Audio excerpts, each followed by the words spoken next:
right now. Ted Cruz yesterday, and he can claim victory. Ted Cruz can indeed claim victory.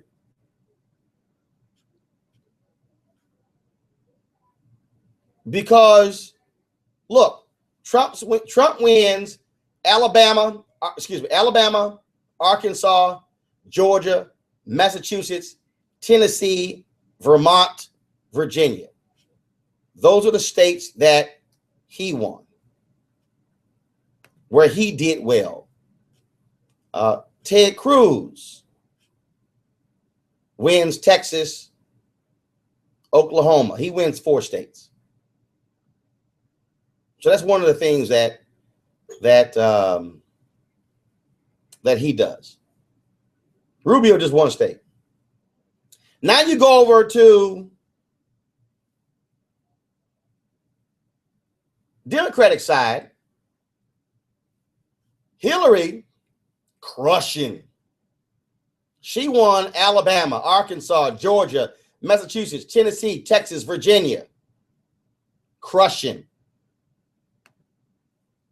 Bernie Sanders won Vermont. No shock. No shock. That's kind of where he's from. He should have won. But it is clear that this thing is headed to a showdown between Trump and Clinton. But here's what's amazing. It is intriguing to watch the absolute implosion of the Republican Party. I mean, to watch it is stunning. Stunning.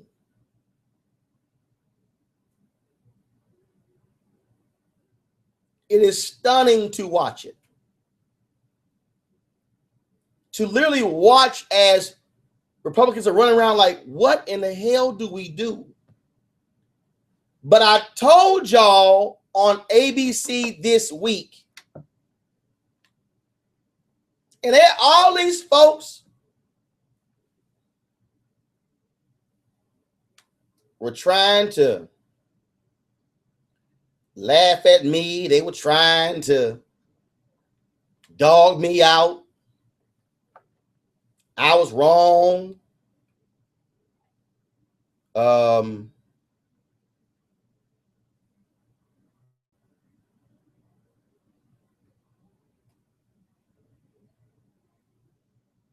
That wasn't right.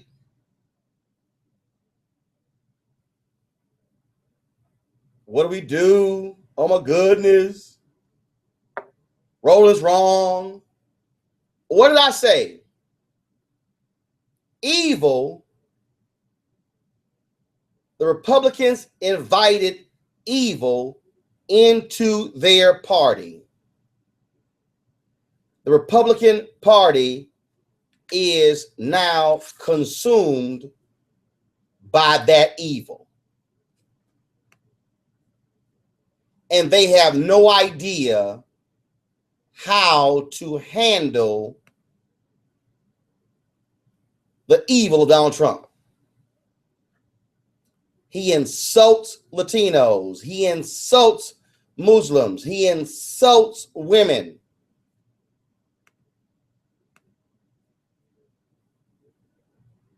And the problem is, what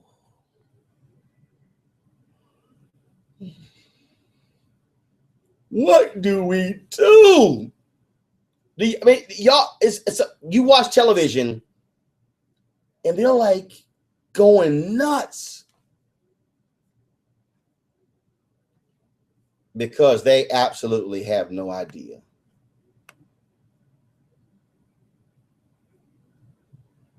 what to do.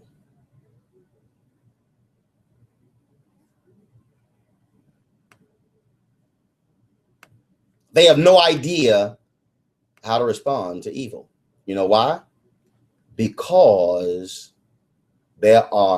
he is playing to bigots in the GOP, and the GOP for years kept them hidden. They voted, but kept them hidden. Now they've got somebody, and they don't have to hide their bigotry. They are reveling in he's speaking truth. I'm going to break this thing down further when we come back on Roland Martin Show.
It's time to get back to the issues that matter. Let's get back to the Roland Martin Show.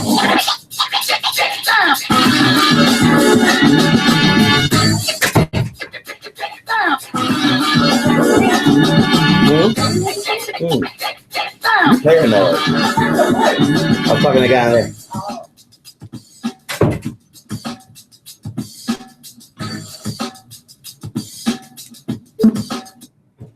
All right, folks, welcome back to the Roland Martin Show. Number to call is 844-736-7474, 844-736-7474. Here's what we are dealing with. And it's real. And this isn't about, and y'all got to understand, there's no candidate I'm supporting.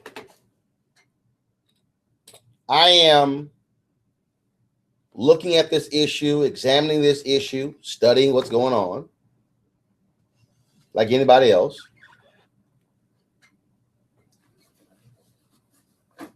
I'm just being honest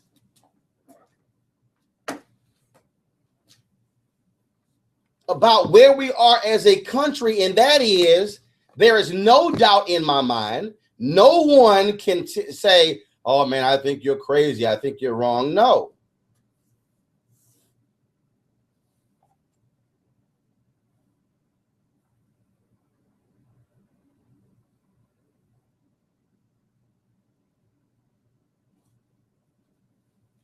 And that is, I don't care what the critics say. There is no doubt what we are seeing is an absolute reaction to a black president. I don't care what you're saying.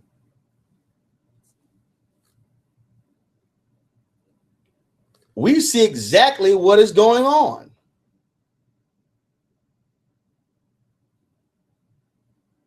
We see when you hear take our country back, they are not talking to black folks. Let me say it again.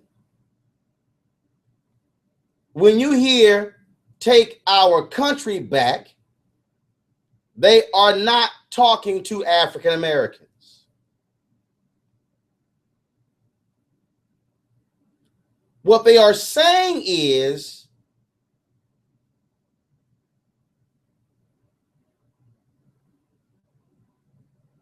we want to go back to a time where this thing was really ours.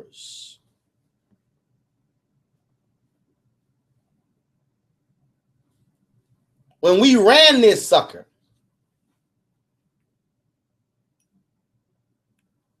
When we determine everything.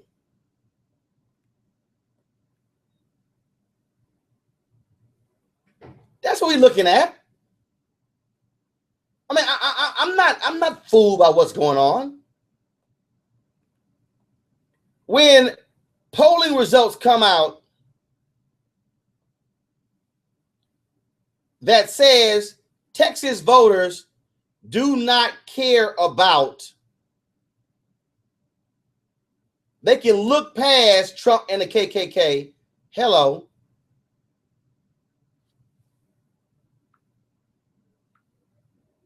We see what's going on. We know what's going on. We know the games that are being played. We're not fooled by that.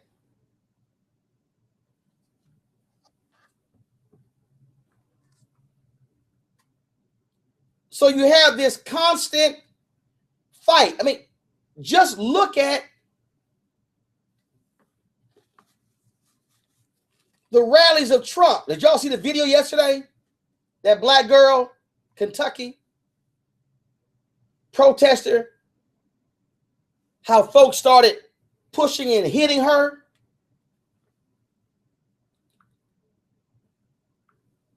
And punching her. We know what that was about.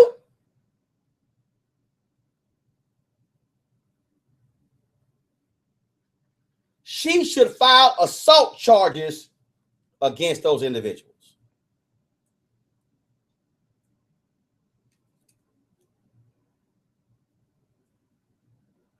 So if those folks could have that kind of hate at a rally, and we showed the video on TV One, man, what do y'all think these folks really feel when they at home? They didn't care cameras were there. And then you got Trump fostering this hate, if you will,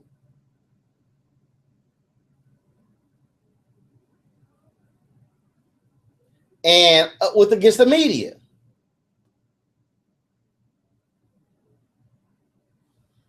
All hilarious.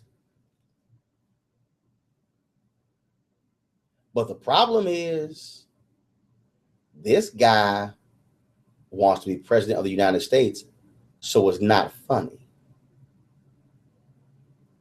It's real. But Republicans cannot simply act as if they are innocent bystanders in this dereliction and destruction of their party. Do you know why? Because they created this environment, this hateful, angry environment.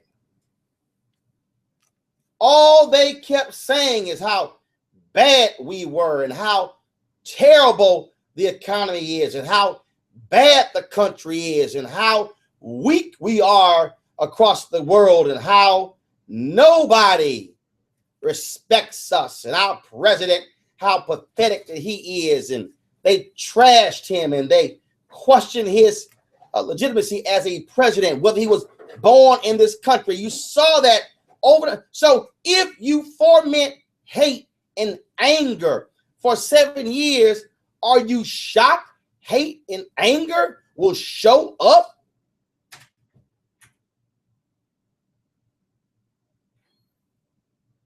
In 2016? Come on. So forgive me if I'm not moved by Paul Ryan.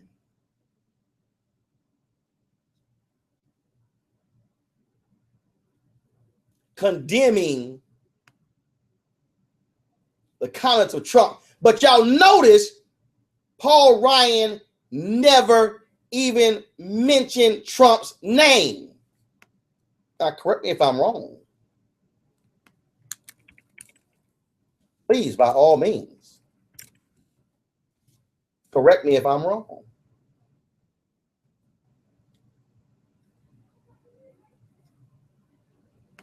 Tell me, you know what? You don't have to tell me I'm wrong. I'm going to play the video.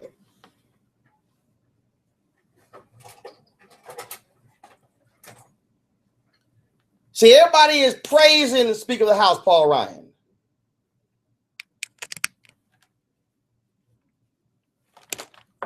They're praising him.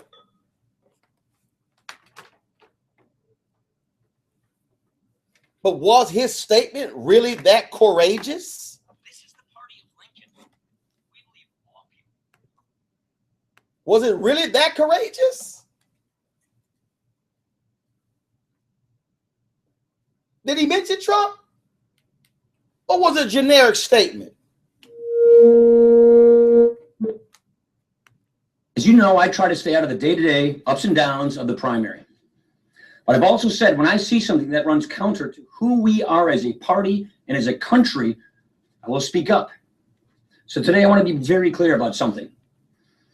If a person wants to be the nominee of the Republican Party, there can be no evasion and no games. They must reject any group or cause that is built on bigotry.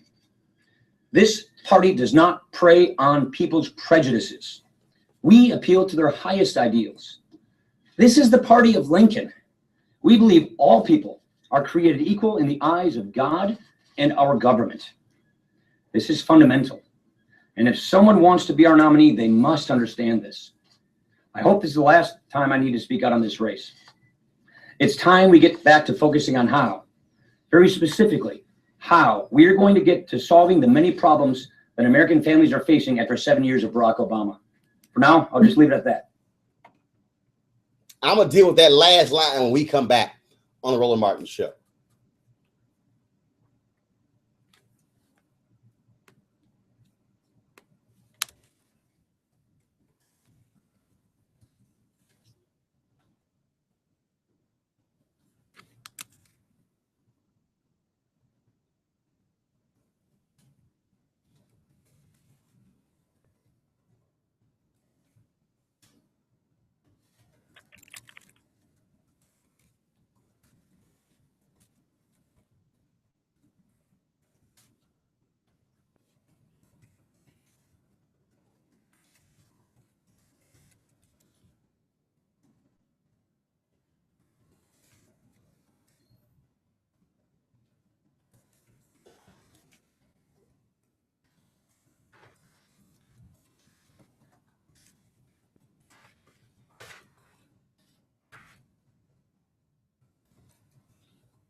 want them crazy black women that be stumping for Trump on the Mhm. show?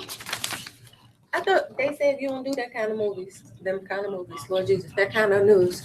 It's not true. I had the crazy past on. He was for real though. He didn't mean to be crazy. I think we think they're employed like that, an act. Can you tell if the surfaces They are in a this mess. kitchen are crawling with Everyone bacteria looking that could at cause that. chronic arthritis? Listen, I want to say, Can't. can you? You can't see it either. Wash surfaces, utensils, and hands frequently with soapy water while preparing food, especially when handling raw meats or eggs. Raw food may contain bacteria that can make you very sick, or worse. Sure. 1 in 6 Americans will get sick from food poisoning this year, and roughly 3,000 will die.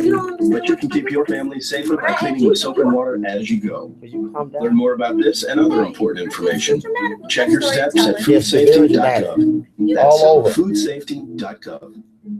A public service announcement brought to you by the U.S. Department of Agriculture, the U.S. Department of Health and Human Services, and the Ad Council. What up?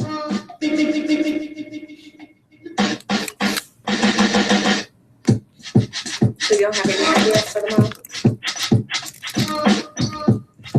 Let's see what transpired today.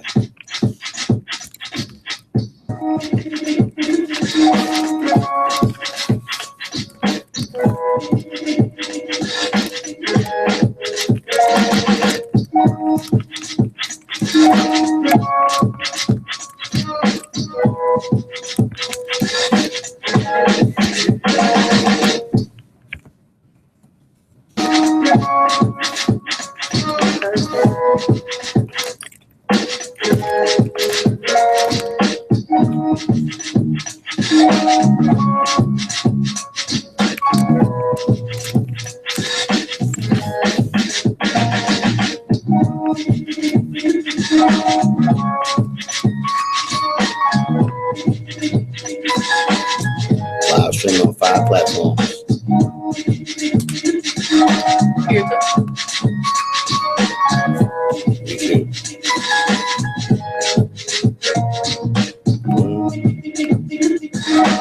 But they can't see you when you're searching on it.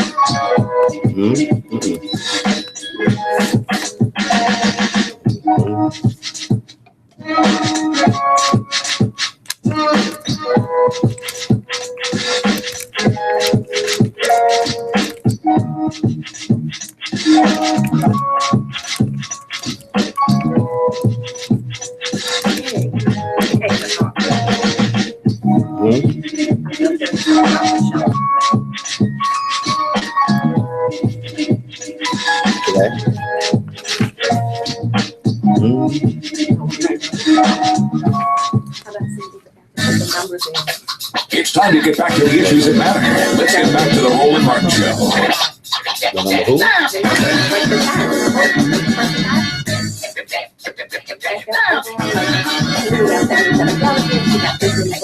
Oh, gotcha. Hey, folks, welcome back to the Roland Martin Show. Yesterday, Hillary Clinton spoke at her rally. Here's what she had to say. It's rolling. Yeah, it's rolling.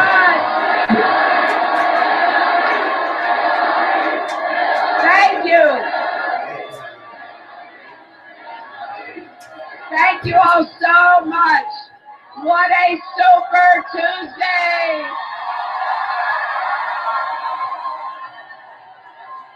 You know, all across our country today, Democrats voted to break down barriers so we can all rise together. And I am so delighted to be here with you in Florida. I congratulate Senator Sanders on his strong showing and campaigning, and I'm grateful to all of you who voted for me, to the volunteers and organizers. I know you've worked your hearts out, and to all my friends, many of a lifetime who traveled to all the states to tell people about the candidate they knew and to the hundreds of thousands of people who went to HillaryClinton.com to give what they could, most less than $100. Now this campaign moves forward to the Crescent City, the Motor City, and beyond. We're going to work for every vote, and we will need all of you to keep volunteering, contributing, doing everything you can, talking to your friends and neighbors, because this country belongs to all of us, not just those at the top. Not just to people who look one way, worship one way, or even think one way. America prospers when we all prosper. America is strong when we're all strong. And we know we've got work to do.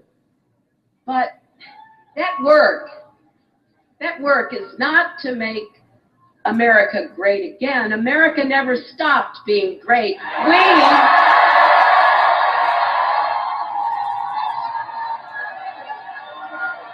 We have to make America whole. We have to fill in what's been hollowed out.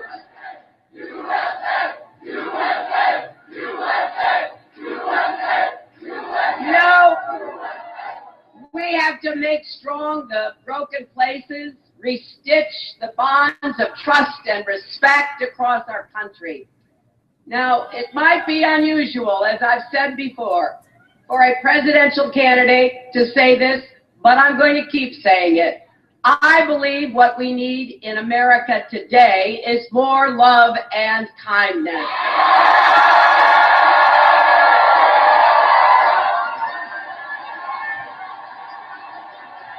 Because you know what? It works. Instead of building walls, we're going to break down barriers and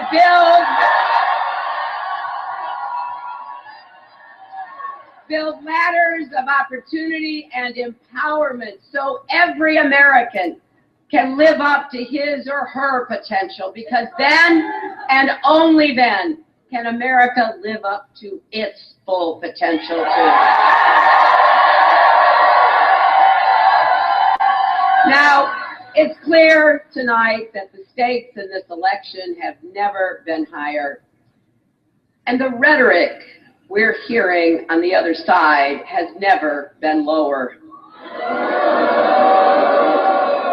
Trying to divide America between us and them is wrong, and we're not going to let it work.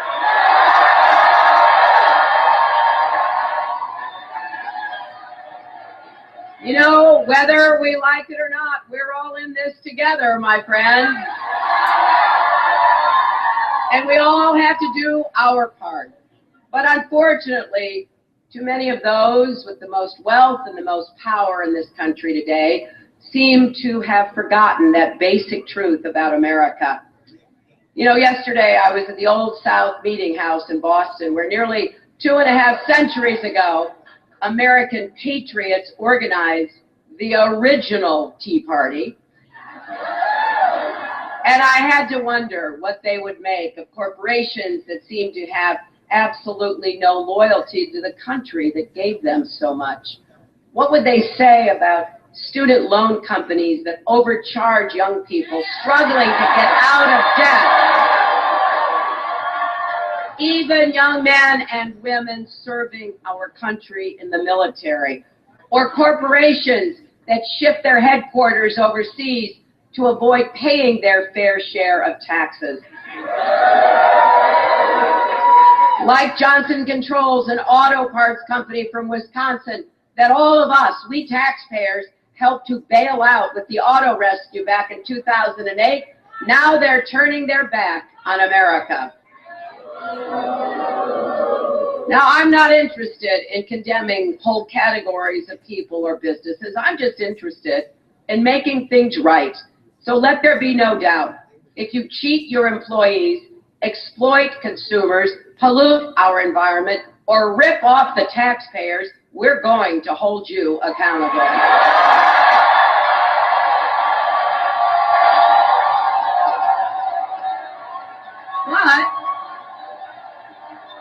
But if you do the right thing, if you invest in your workers and in America's future, then we'll stand with you. We all need to work together to break down the barriers holding back our families and our country, because the middle class needs a raise.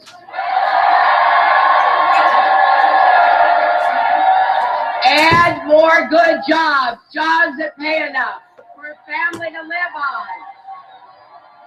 Even put a little away for retirement, jobs that provide dignity and a bright future. That's why we have to invest in manufacturing and infrastructure and small business and clean energy. Enough clean energy to power every home in America.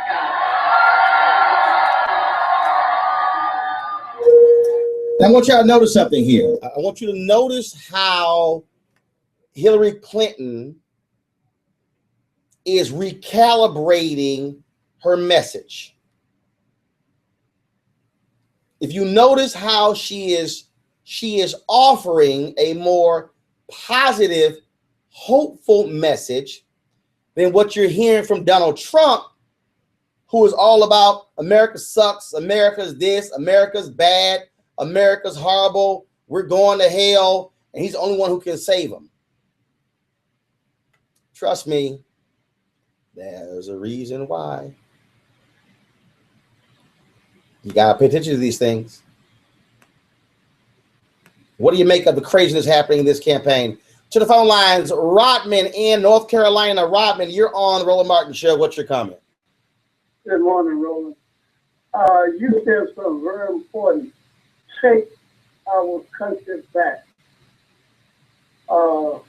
And you see they're doing it in ways that we really don't listen.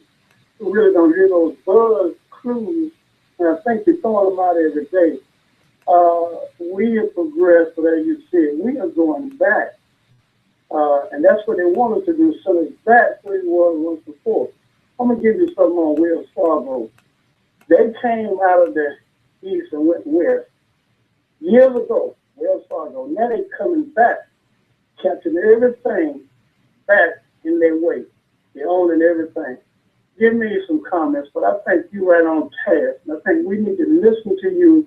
We need to not lean on our own understanding. We need to really focus on what this thing is really about and God, and understand that we are the people.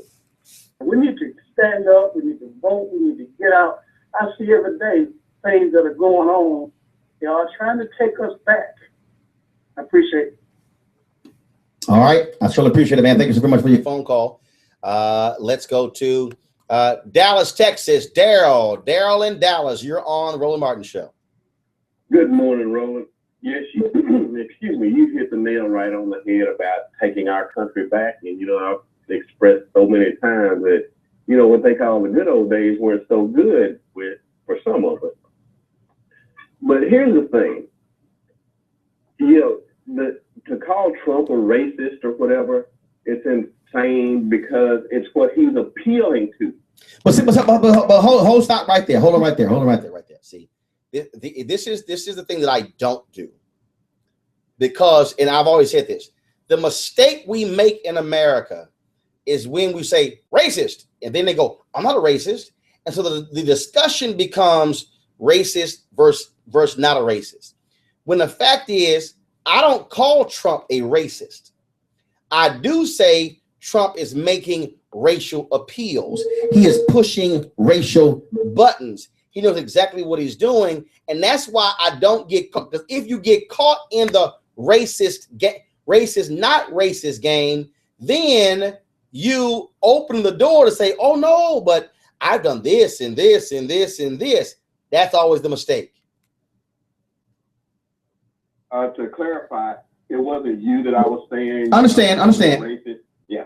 So, and to think this started with Trump, you can go back to Dick Armey's political strategy, when they started all of this with the welfare queens and all of this kind of stuff. But people tend to forget Steve Scalise in 2002. And do you think that these white supremacist groups in any way are going to vote Democratic at all today? Of course not. Of course not, because they have to pander to them. And if we use our head, you know, they can't, in a general election, they can't sway back to impress us after they have, you know, pandered to everything that's against our interests. And you look at the general GOP response to Black Lives Matter. All lives matter. Life matters. In my opinion, this is my opinion, that a person of color voting GOP in 2016 is a fool. Thank you, Mr. Martin. I appreciate it, sir. Thanks a lot. Time for a break. I'll be back on the Roland Martin Show in a moment.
Folks, welcome back to the Roland Martin Show. 844-736-7474, 844-736-7474. It is interesting as you watch these rallies, as you listen to these news conferences, as you listen to, you know, some of the craziness that's out there. You listen to some of the dialogue that's out there. Yesterday, if you really want to laugh, last night they had this, Trump had one of his news conferences, and standing over his shoulder like he was his bodyguard was Chris Christie. And I need to understand, when the hell is Chris Christie going to get busy running his damn state? 6 newspapers. What did he say last night?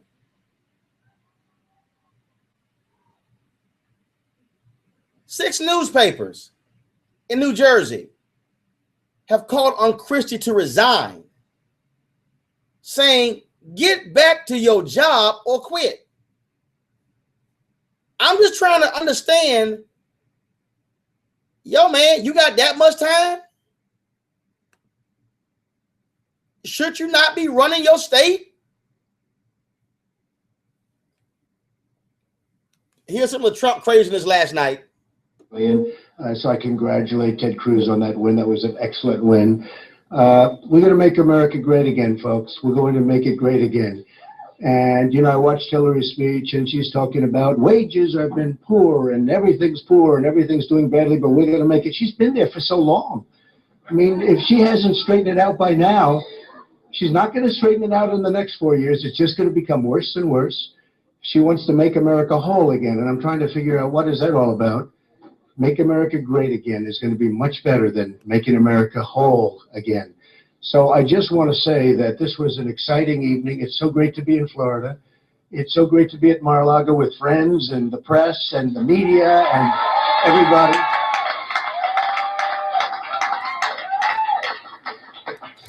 I know it was a very tough night for Marco Rubio. He had a tough night, but he worked hard. He spent a lot of money. He is a lightweight, as I've said many times before. But you know what? We're going to go to Florida. We're going to spend so much time in Florida. We've got about a 20-point lead. I know that a lot of groups, a lot of the special interests, and a lot of the lobbyists and the people that want to have their little senator do exactly as they want, they're going to put $20 or $25 million into it over the next 2 weeks from what just came over the wires. And frankly, I think that's fine. As far as I'm concerned, it's fine. And if he wins, they'll have total control, but he's not going anywhere anyway. But we'll see what happens. But we're going to spend a lot of time in Florida. The Virginia win was just a great win because it's a place that is just spectacular and a place that we have big investments in, as we have in Florida. Remember, we have thousands of employees in Florida, all along Miami, Doral and Mar-a-Lago and so many other places. And it's been an amazing place to invest. It's been amazing to have so many wonderful employees, some of whom are here tonight, really urging us on. And, you know, I have thousands of employees all over the country, actually all over the world. But for purposes of tonight, we'll just say all over the country. And it's been just so beautiful to watch this company grow and to watch it grow so strongly. Recent articles came out talking about how great a company we built. And now we want to put that same ability into doing something for our nation. I mean, our nation is in serious trouble. We're being killed on trade, absolutely destroyed. China is just taking advantage of us. I have nothing against China. I have great respect for China, but their leaders are too smart for our leaders. Our leaders don't have a clue. And the trade deficits at $400 billion and $500 billion are too much. No country can sustain that kind of trade deficit. It won't be that way for long. We have the greatest business leaders in the world on my team already. And believe me, we're going to redo those trade deals, and it's going to be a thing of beauty. You look at countries like Mexico, where they're killing us on the border, absolutely destroying us on the border. They're destroying us in terms of economic development. Companies like Carrier Air Conditioner just moving into Mexico, Ford moving into Mexico, Nabisco closing up shop in Chicago and moving into Mexico. We have to stop it, folks. I know how to stop it. We're going to create jobs. We're going to create jobs like you've never seen. We're going to lower taxes. I have a plan that Larry Kudlow and so many others think is the best plan they've seen. We're going to lower taxes substantially for the middle class. The middle class has been forgotten in our country. It really helped and really probably was the predominant factor in making our country into a country that we all love so much and we're all so proud of. But we've forgotten the middle class. So we're going to lower taxes. We're lowering taxes on business. You look at all the companies that are moving out. When you see Pfizer moving to Ireland, and you see so many other companies constantly, now they're leaving. They used to move from New York to Florida, or they'd move from New Jersey to someplace else, Chris. But now they're moving from here. But not that many people are leaving New Jersey. But Chris understands the problem, fully understands. Now they're leaving from places that they used to move to into other parts of the world. We can't let that happen. Well, we've lost our manufacturing jobs. We've lost our manufacturing, millions and millions of jobs, thousands and thousands and thousands of plants, manufacturing plants, warehouses. I mean, we are losing so much. We can't let it happen. I tell the story often about a friend of mine who is in the excavation business, and he always orders Caterpillar. And recently he ordered Komatsu tractors from Japan because they've cut the yen, they devalued the yen to such an extent that it was virtually impossible for Caterpillar to compete. And I don't want that to happen. That's not going to happen. They shouldn't be allowed to do it. We have tremendous power over everybody because we are really the source. We have great, great power. The problem is we have politicians that truly, truly, truly don't know what they're doing. So we're going to work very, very hard. I'm so honored by this evening. If you would have told me on June 16th, when I was with my wife, Melania, and we came down the escalator in Trump Tower, and it looked literally, well, a little bit like this. You have a lot of cameras here tonight. It looked literally like the Academy Awards. I'd never saw so many cameras in my life. And it takes courage to run. I'll tell you what, it takes a lot of courage to run for president. I've never done this before. I've been a job producer. I've done a lot of things, but this is something I've never done. But I felt we had to do it. When you look at the incompetence of the Iran deal, when we give $150 billion, we get absolutely nothing. When you look at all of the problems our country has, and you look at our military, which is really being depleted, rapidly depleted, we're going to make our military bigger and better and stronger than ever before, and nobody's going to mess with us, folks. Nobody.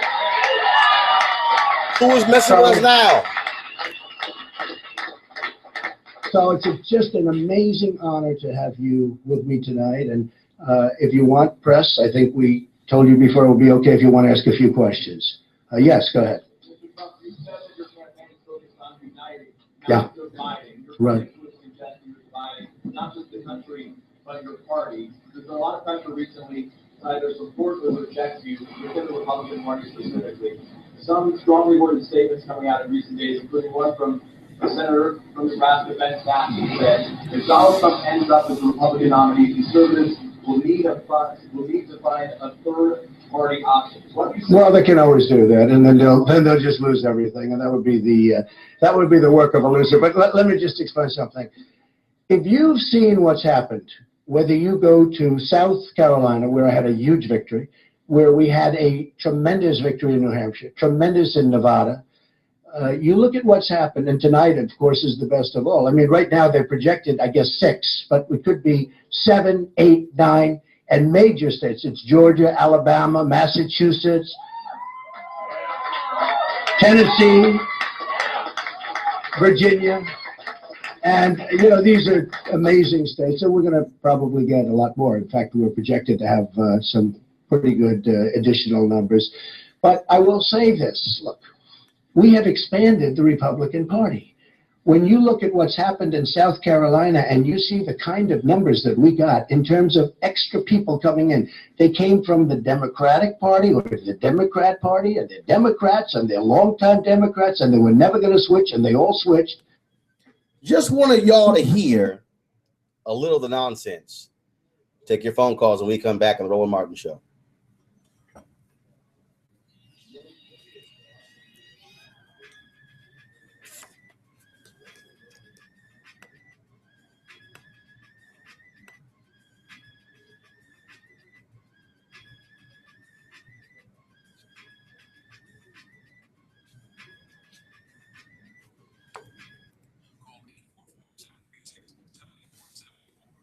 Talk to Roland Martin next. We'll be back.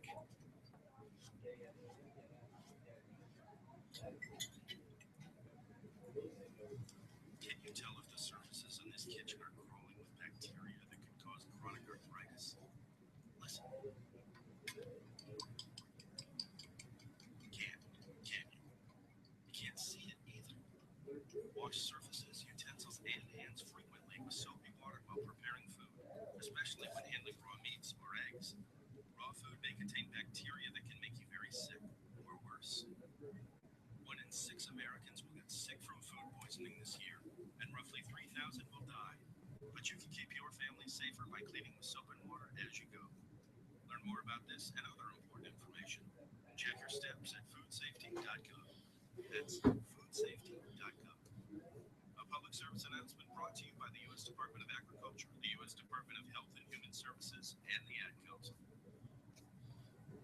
My name is Dale Pazinski. I'm 19 years old, and this is how I live united. I've always been kind of a computer geek, and I found a way to use those skills to help the homeless in my community. For people facing hard times, computer skills and a basic resume are so important. It may seem like a small thing, but it makes a huge difference in people's lives. So with United Way, I created a program where I work with the homeless. Together, we go through their whole job history, write a resume, and then save it on their very own USB drive. We provide workbooks and training certificates. I even budgeted for cupcakes so we can celebrate as a class when one of our people gets a job. That's huge. When somebody says, "Hey man, that job that you helped me apply for, I got it." That's what living united feels like to me. My name is Dale Pazinski. I help people achieve financial independence. So I don't just wear the shirt, I live it. Give, advocate, volunteer, live united. Go to liveunited.org. Brought to you by United Way and the Ad Council.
It's time to get back to the issues that matter.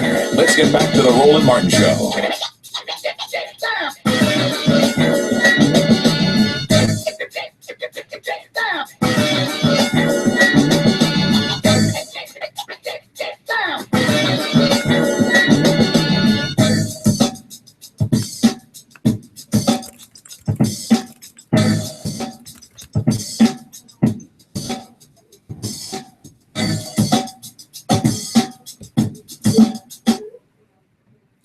Hey, folks, welcome back to the Roland Martin Show. We're talking presidential politics, what is happening on the Republican side. It's real interesting. Have you noticed Goldie Taylor wrote this particular piece in the Daily Beast where she says that Donald Trump could potentially grab upwards of 12% of the black vote. Do you believe that? Do you believe that? Do you believe that 12% of African Americans could very well vote for Donald Trump? If Democrats got less than 90%, that could pave the way for Republican Donald Trump to win. I'm not so sure. To the phone lines, Mark in Chicago. Mark, you're on the Roland Martin Show. Yes, sir. This is Mark. Hey, I got a quick couple of statements. For one, I want to talk about the young lady at the rally. You know, most definitely that was insane that she went through those things, and that, you know, that the police was there and witnessed it and didn't actually do anything. The other thing is that he seems to be carrying a super predator type of presidency. they use that term for black kids. That was back in the days, but you know, it's most definitely in his case for me right now. And just to let you all know something else, if you look at the British Parliament cabinet, they have talked about Donald Trump, and they are going insane trying to figure out what is America doing over here. What is they, you know, like they don't even understand how they feel in the same way we feeling. And it's to hear from other countries letting me know that, look, we ain't far from it. We are from being the truth as far as seeing that this dude is insane. You know, and then it's trying to figure out too, how other countries' foreign policy is going to be doing trades with this dude when he's insulting everybody. You know, it's a real scary situation. You know, and I don't know where it's headed, but I know he ain't got my vote. You know, and we most definitely have to exercise our right because it is looking real deep out here right now. You know, so that's all I pretty much had to say.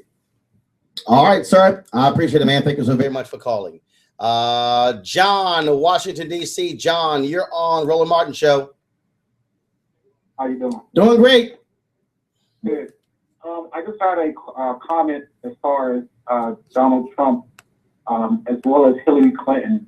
You know, to say Donald Trump is a racist, you know, very might well be an understatement, especially, you know, given his xenophobic statements about Muslims and, you know, his views about, you know, immigrants and things of that nature. He's basically insulted everybody he could possibly insult as far as that. But at the same time, I do want us to basically not lose perspective of a lot of the things that he's been doing as far as using racial underlining to gain political power. Democrats have done basically the same thing. It may not have been as extreme or as blunt as Mr. Trump has been using, but as I recall, Hillary Clinton back in 2008 used a lot of racial underlining against our now president Barack Obama. You know, and people always try to call Hillary a racist and things of that nature. I don't believe she's a racist one bit personally. And they always refer to her super predator comment, which is usually taken out of context. But to be quite honest, you really don't have to look back that far to see some of the things that she said or some of the things that her campaign has used in order to gain political power. And all you really have to do is just look back into 2008. You know, things that her campaign posted online with circulating pictures with Obama in an outfit looking like, you know, a typical, I guess, Muslim, quote unquote, as they would say, to basically incite fear among whites. You know, her comments as far as what she said, as far as, you know, Rudy wants to pick up the phone call at 3 a.m, as well as her going as far as endorsing Senator John McCain above her own party member. Whoa. Who endorsed John McCain? In 2008, Hillary Clinton, basically during the primary, she was speaking to reporters, and it was actually 2 separate interviews that she actually did this. She said, and I'm paraphrasing here, you know, she would bring a boatload of experience to the White House, which would make it great. Senator John McCain, who was a Republican, would also do the same. Okay, but hold on. But help me out here. Okay. Was she not hired by President Barack Obama to be Secretary of State? No. But I'm asking a question. She's running for president. She makes statements. 8 years ago, she goes to work for the same guy who beat her. So I'm trying to figure out what's your point. I don't know what your point is. No, my point is just because you worked for somebody after you made a racial statement doesn't change the fact. Stop. It was not a racial statement if she said me and John McCain will have more foreign policy experience than Obama. That's not a racial statement. So are you going to ignore the fact that her campaign circulated pictures of him being in a Muslim outfit and then saying that, well, you know, maybe he shouldn't be ashamed of his roots? knowing that he's already Can you please when did they do that? That was back in 2008 on the campaign trail during the primary. As a matter of fact, it was during around the time period where she started to lose in the primaries during the early voting period.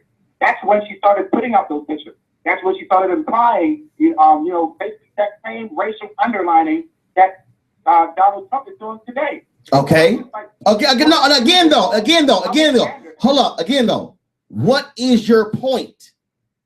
So my point is, my initial point is that I'm making right now is that for us to act like this is brand new, like what Donald Trump is doing, using racial underlining in order to gain political control, is nothing new. And we basically, as a people, have to look ourselves in the mirror and realize this kind of stuff applies in our own party as well. So for us to look at the Republicans and just blindly act like they are just magically just these group of people who just, have all this racial underlining. First of all, I recall nobody ignored what the Clintons did in 2008. What people are pointing to, what's happening right now in 2016. So that doesn't matter? Matter about what? It doesn't matter. I'm saying what happened in 2008, the racial underlining that she used against President Barack Obama is totally irrelevant. It doesn't matter. No, I didn't say it was irrelevant. The point I'm making to you is right now you have Clinton, Sanders versus Trump, Cruz, Rubio. So the question is, who's your pick? I mean, honestly, I would vote independent. Honestly, that's me personally. No. You're gonna vote independent. Who? Who's the candidate? Jill Stein. She's a great candidate. But who? We're not Jill Stein because Stop. Jill Stein? Yeah, Jill Stein. No, hold up. JILLSTEIN? Correct. Who is that? That's the front runner as far as the independents go for the Green Party. But because when I said that, okay, so she's a Green Party candidate. Okay, gotcha. All right. Yeah, I mean that's why I always say we fall into this trap of just either voting for the lesser of two evils, voting for the Democrats as opposed to the Republicans. You can do that, that's great and all, but I think as a people, it's time that we come to realize both sides of the aisle have done a lot of detrimental things to our community. And we have this love fest of trying to vote for the lesser of two evils instead of voting for the option that is best for us as a people. And that's what I basically have to say to the country. All right. Thanks so much. I appreciate it. 844-736-7474. 844-736-7474. Larry in New York. Larry, you're on the Roland Martin Show. What's your comment? Well, I believe that we should have a party, another political party, Black Lives Matter. We should have a president. We should have President Obama appoint another party if they want to still in office, like Lincoln did. Lincoln appointed the so-called Republicans, appointed it back at the time of Lincoln that we should have a Negro American political party, and it gets disfranchised or whatever. It just never came about. I believe we should go back to a time where we had that, and probably do better with this party right here that I'm proposing. I really propose that we can't have two parties of the same nature, the same people. We can have at least try for now the way things are a black party, an African American led party ran by an African Americans that would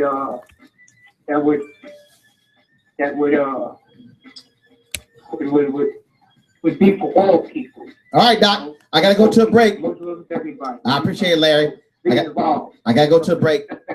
Like what you call it said, Larry. Okay. Larry's still talking, y'all. I gotta go to a break. I'll be back on Roland Martin Show in a moment.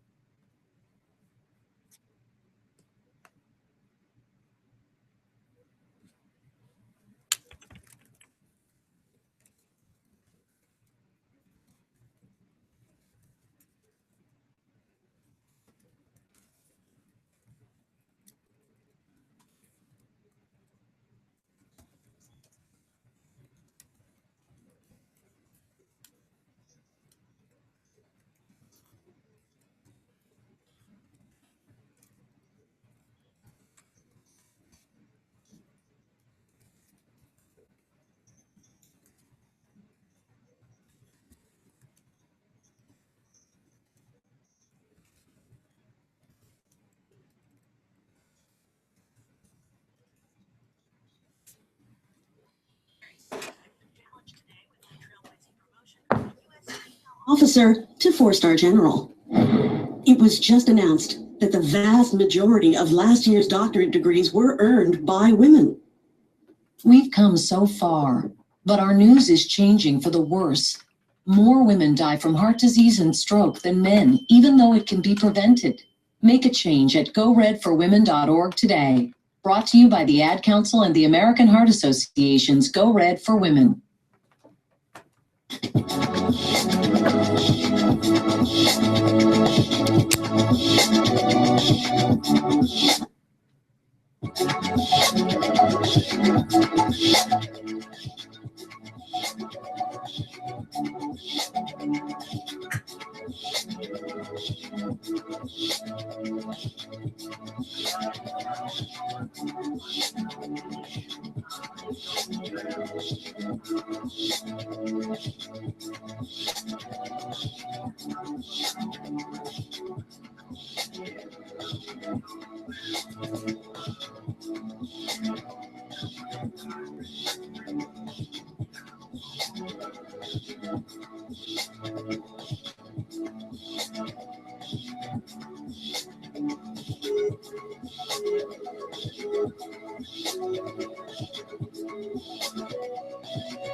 Time to get back to the issues that matter. Let's get back to the Roland Martin Show.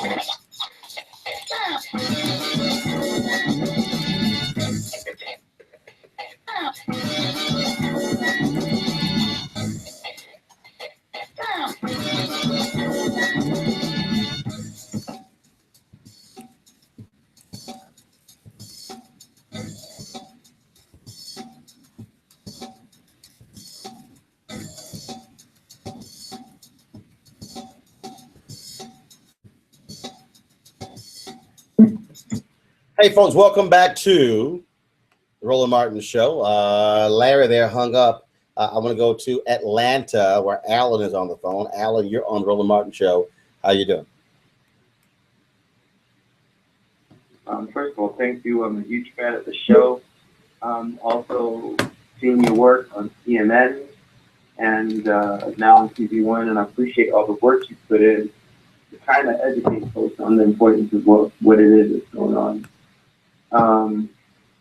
I just really want to say, first of all, I voted for Bernie yesterday, and I'm watching this. And yesterday, there was an exchange between Van Jones and Jeffrey on CNN that kind of really scared me. And I guess scared is probably not the right term, but it just really annoyed me and got into my skin that there's this kind of like idea that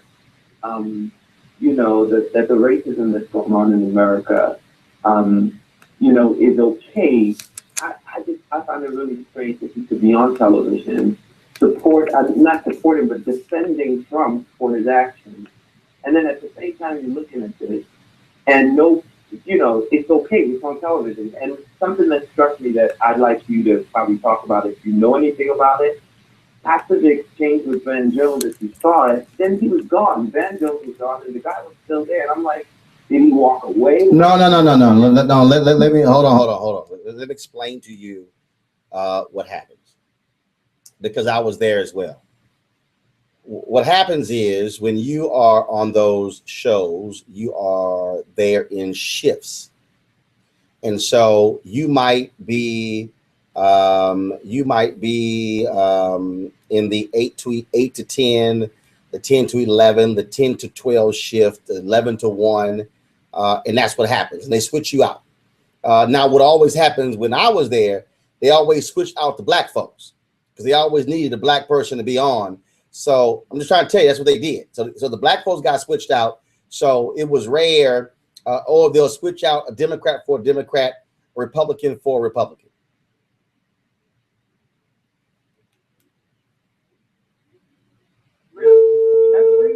Things were going. I mean, it was just No. But again, though, it's not. You're basing this on the exchange. What I'm trying to say is, you have to look at the clock. So if Jeffrey was scheduled 10 to 12 and Van was scheduled 9 to 11, that's what happens. But I still have to say it was the ugliest exchange I've seen on TV in a very long time on CNN. And it looked to me, I mean, like the guy after that was like, oh, this is not going too well. And then you could see like the smirks on, the other guy's face. And in my mind, I'm okay with exchange.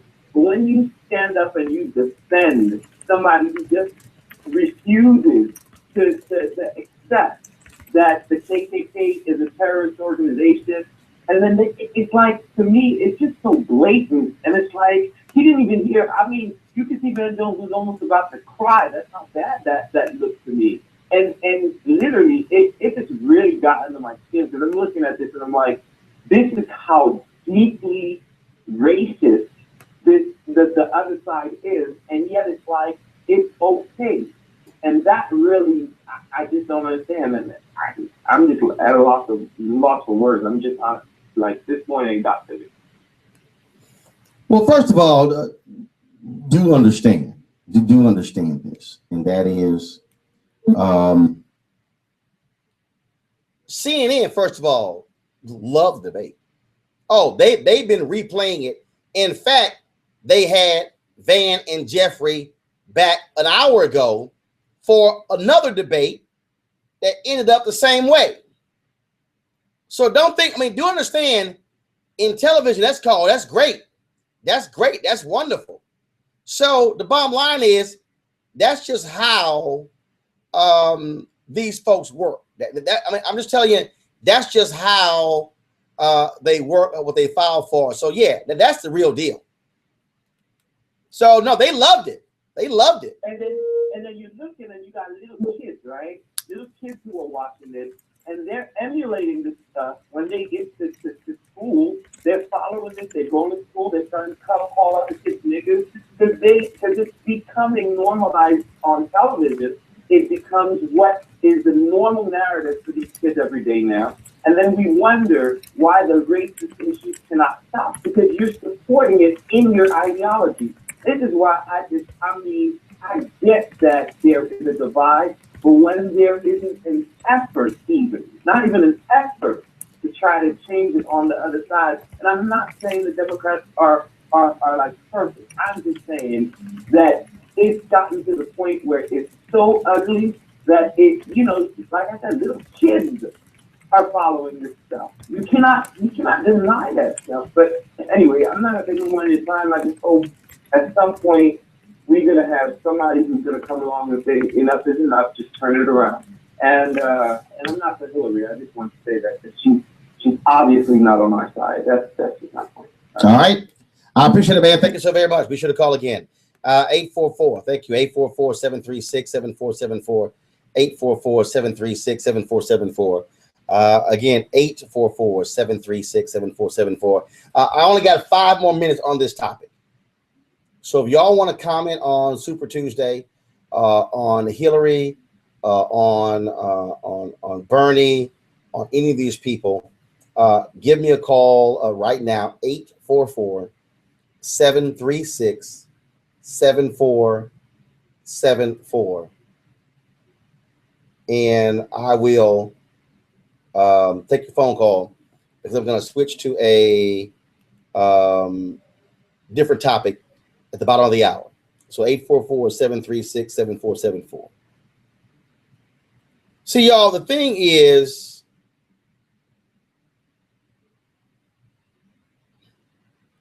the thing is, which is kind of crazy about this campaign stuff, is that you understand what buttons to push. It's like right now, and understand how media works. Folks are like, "Oh my goodness, the campaign, and what's going on, and what do we do? And I don't know what's happening." And it was somebody who said, "Hey, that's what I said. You know, was what's happening with That's what I said. What's happening with? Oh my goodness! And look at the turnout, y'all. You can't compare the Democratic turnout in these primaries to the Republicans. Republicans have 15 candidates. You can't compare that. You can't. But I need y'all to understand what the dynamic that you're seeing playing out here. And that is the buttons folks are pushing. But we're pushing this button, that button. That's what's going on here. See, I'm not confused by what I'm seeing. Donald Trump is a modern day McCarthy. Donald Trump is a modern day George Wallace. Pushing the buttons. White folks in America are struggling. Oh my God, I can't handle what's going on. And Jesus, what do we do?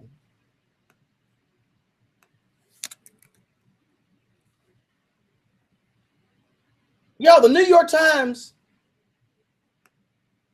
had a story earlier. I'm gonna love this. In the New York Times story, Republican strategists have expressed fear that in the general election, Mr. Trump would struggle to win the support of suburban women and white-collar voters who might otherwise lean Republican, but might recoil from his caustic and racially charged approach to politics. Let me give y'all some history. The reason Republicans lost, actually they won the House in 1998, but they lost their margin. That's why they ran Newt Gingrich out, because Republican suburban women felt that Newt Gingrich was far too racially charged, and they recoiled at that. Why do y'all think Texas Governor George W. Bush ran as a compassionate conservative? Because that appealed to those Republican suburban women who were uneasy with the racial code language of Republicans. And that's how George W. Bush was able, by running as a compassionate conservative, that's how he was able to win. Got to go to a break. See, a bunch of y'all have called in. I'll take your phone calls when we come back right here on Roland Martin Show.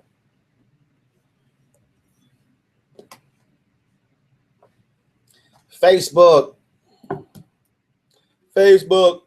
I got to restart y'all. For all y'all to come back. All right, here we go.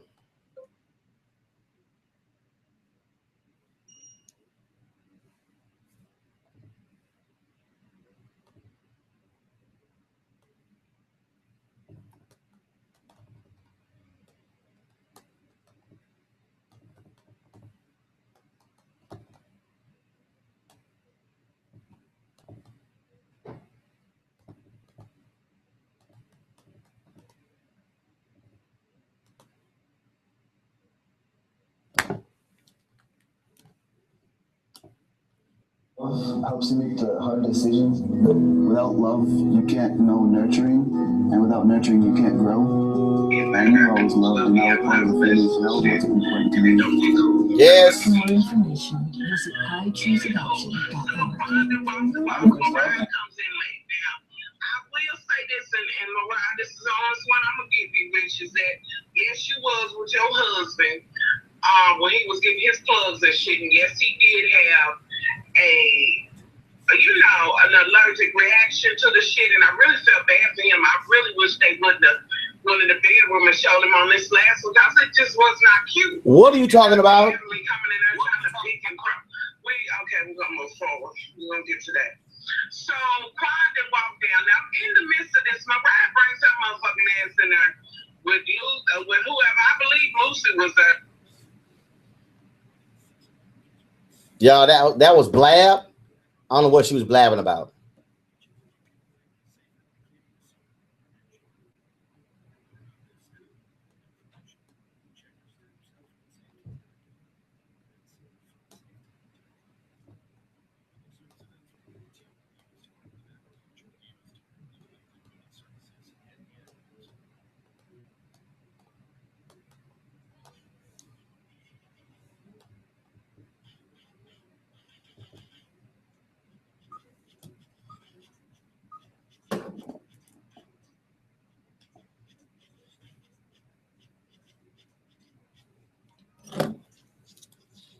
Blab is another live streaming application.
It's time to get back to the issues that matter. Let's get back to the Roland Martin Show.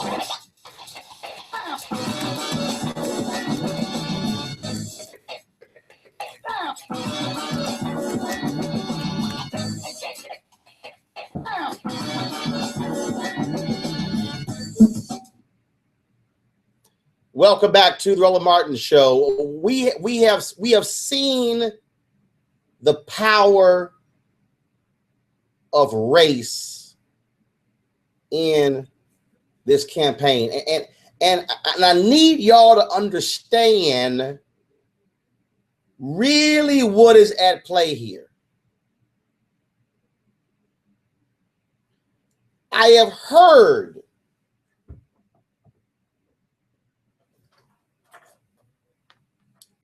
numerous folks say the reason they like Trump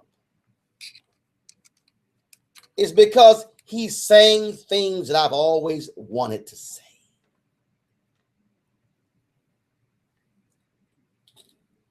And I'm glad he's saying it. Because see, these same folks have really been wanting to say some of this stuff, but they knew they would get criticized, so it's like,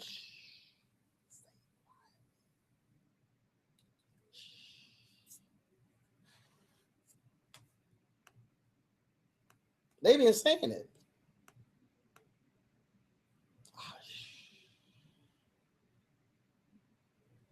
But Trump comes out.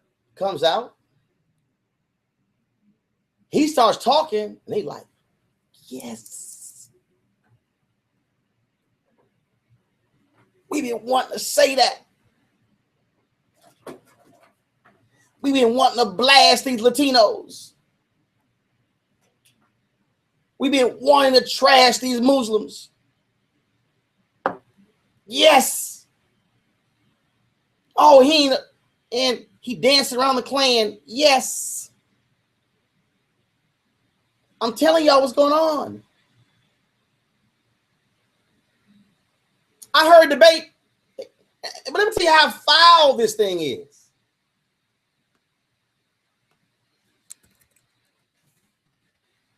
Yesterday, on the 5 on Fox,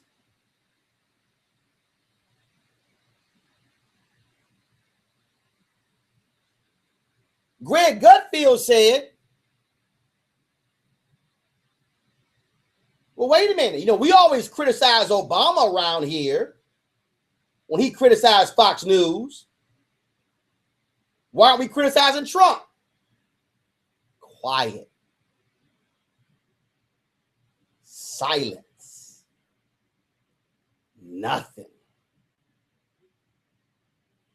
They didn't want to go there. They didn't want to own up to it.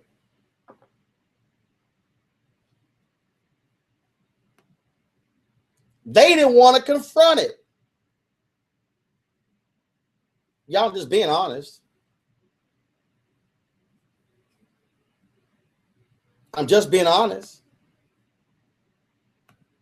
This is the real deal.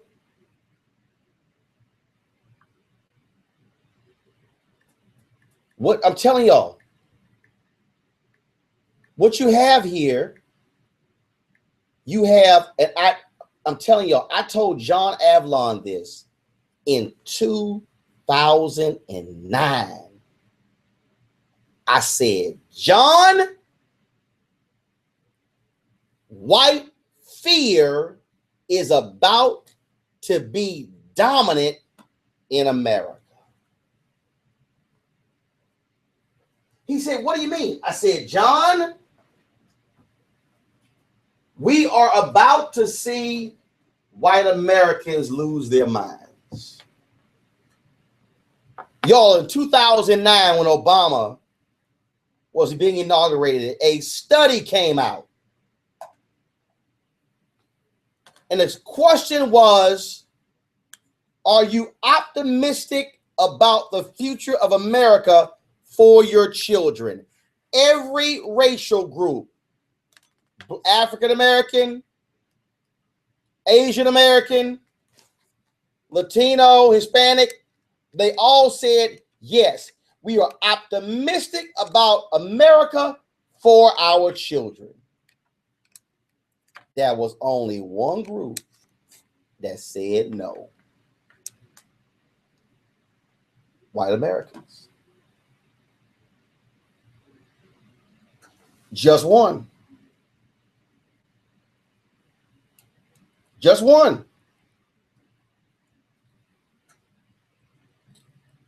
You ask right now. Ask right now. Who is optimistic about the future of America?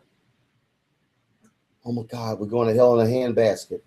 This country is just, this is too much. This is too.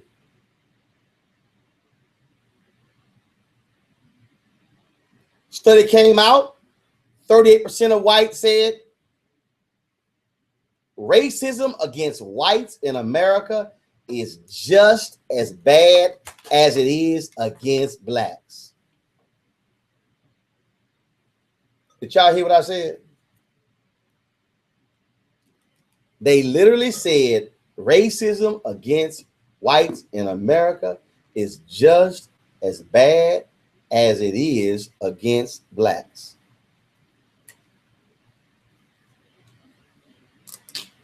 they believe that they are being targeted. But last night at a Black History event in the DC,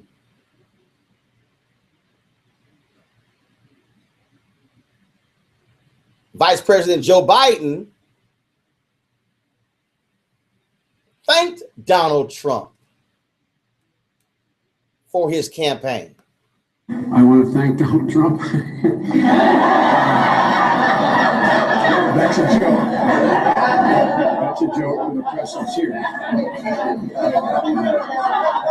But guess what? The stuff he's doing and others, including Cruz and others, he's making the American people look in the mirror. And the American people are honest. When they look in the mirror, they see what looking back at them. They know. There's no easy answer to this. Y'all understand that? See, I told y'all 30 years ago, when all the stories came out about America becoming a majority minority country,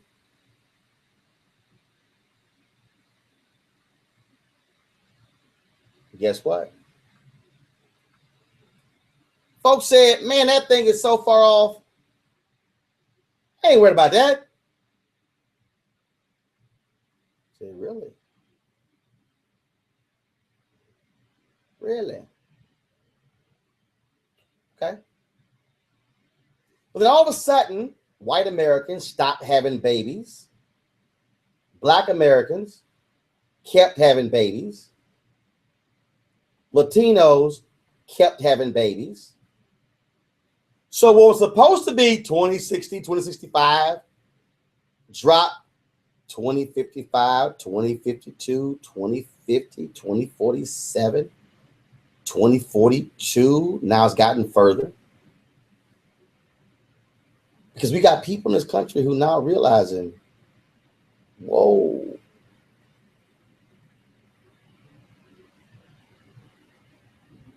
This thing is changing. So they're fixated on what's going on.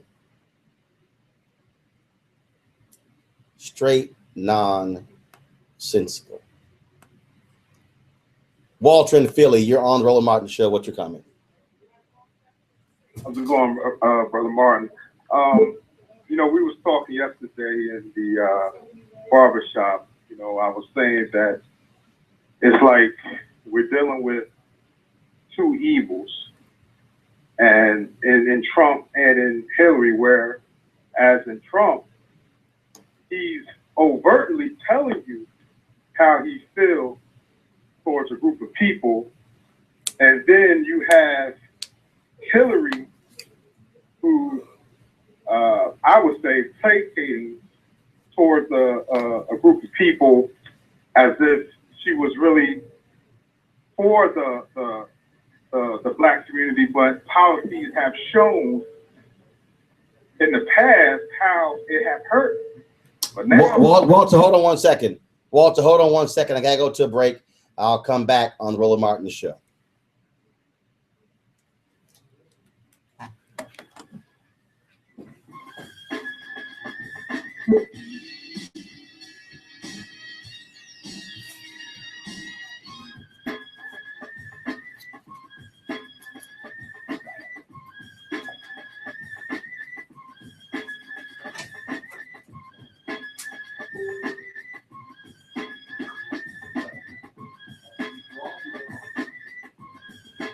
Call 844-736-7474 and talk to Roland Martin next. We'll be back. The thought of my sons growing up without me inspired me to quit smoking. I talked to my doctors, and then I threw away all my cigarettes, ashtrays, and lighters. I started exercising instead of smoking. Getting support from friends online kept me on track. Staying away from alcohol when I was first quitting was key. Instead of smoking after I ate, I'd get up and take a walk. I missed having a cigarette in my hand, so I'd hold a pen or a straw, anything. Until I knew I wouldn't give in to temptation, I spent more time with my friends who didn't smoke. I went to places that were smoke-free. I didn't stay quit the very first time I tried. I kept on trying, and I learned something each time. Do whatever it takes. No matter how many times it takes. I quit. I quit. I quit. We did it, so can you.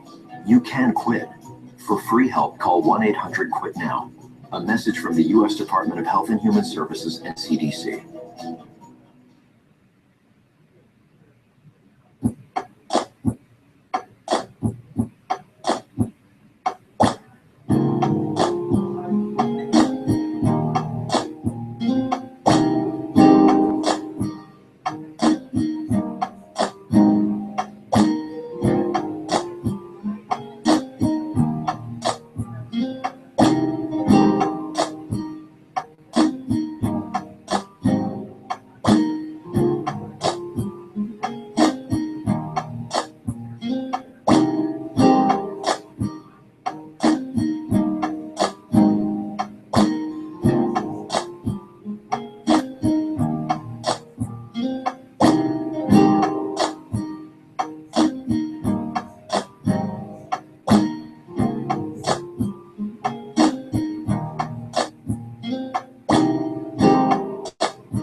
It's time to get back to the issues that matter.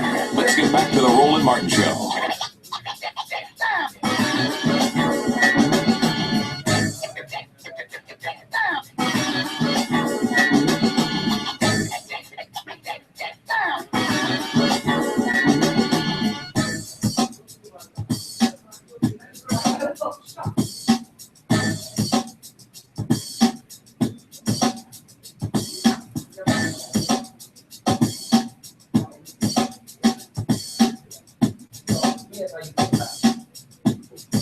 Okay. I'll come back at the next break. What is it? 11 minutes. Hey, folks, welcome back to the Roland Martin Show. I've been talking about the reality of race and how race plays a role in this campaign. I'm telling y'all what's going down. I'm telling y'all. Y'all got to remember, Glenn Beck, when he was, Obama doesn't like black people. Am I the only one who remembers that?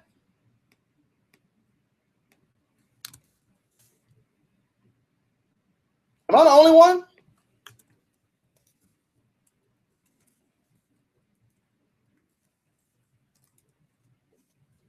That's what he said on Fox. Glenn Beck was, oh my goodness.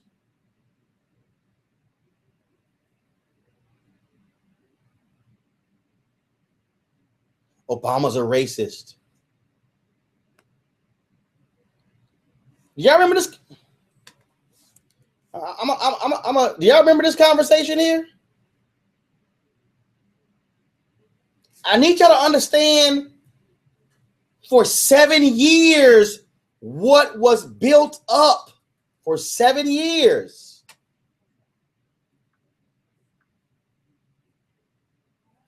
This is Glenn Beck on Fox and Friends.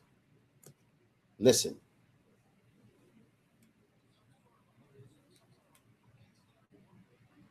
And I think has exposed himself as a guy over and over and over again who has a deep-seated hatred for white people or the white culture. I don't know what it is, but you can't sit in a pew with Jeremiah Wright for 20 years and not hear some of that stuff and not have it wash over. What kind of president of the United States immediately jumps on the police? Just like what kind of president would ever say, oh, well, yeah, well, he's black. Of course he was breaking into the house. You'd never do that.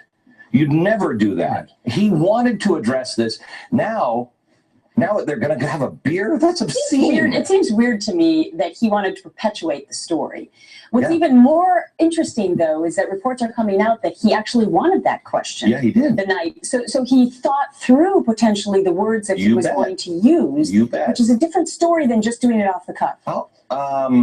Well, I guess because you can learn something from somebody just off the cuff. Yeah, we can learn some stuff. Now, again, I want y'all to understand. Glenn Beck, hugely popular radio show. You listen to Savage, Mark Levin, Rush Limbaugh. Go down the line. These conservatives are hearing every day, 3 years, every day, 3 years, hatred. Oh my goodness, it's enough for us, our white culture. Where's it gonna go? We're taking a back seat. These black people, these Hispanic people. Donald Trump is the manifestation of that. Don't get it twisted.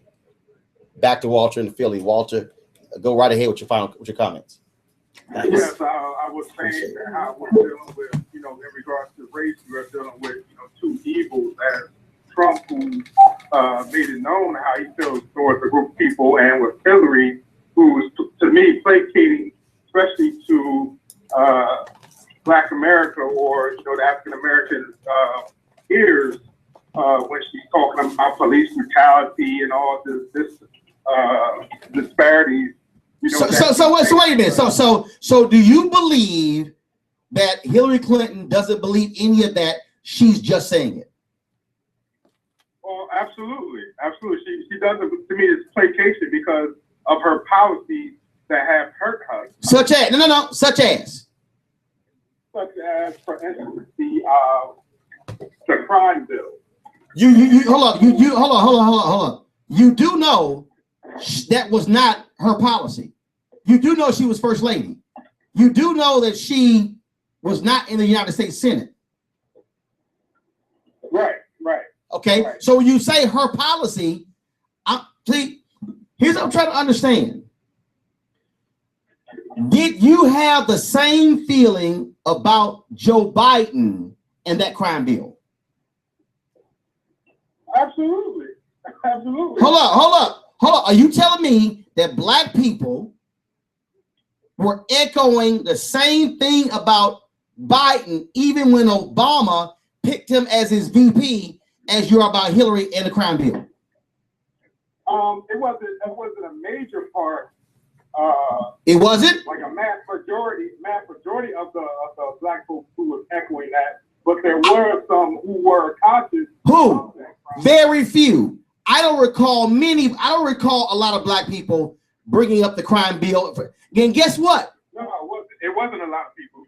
Wait a minute. Hold up. So we're holding Hillary Clinton responsible for the crime bill because she gave speeches talking about it. Who was the Senate co-sponsor of that crime bill? You have to refresh my memory on that. Joe Biden. Wow. So the same guy. I never was a supporter of Joe Biden. No. Hold up now. But the same guy, black folks love because he got Obama's back, is the same guy who was the co-sponsor of that very crime bill. Right.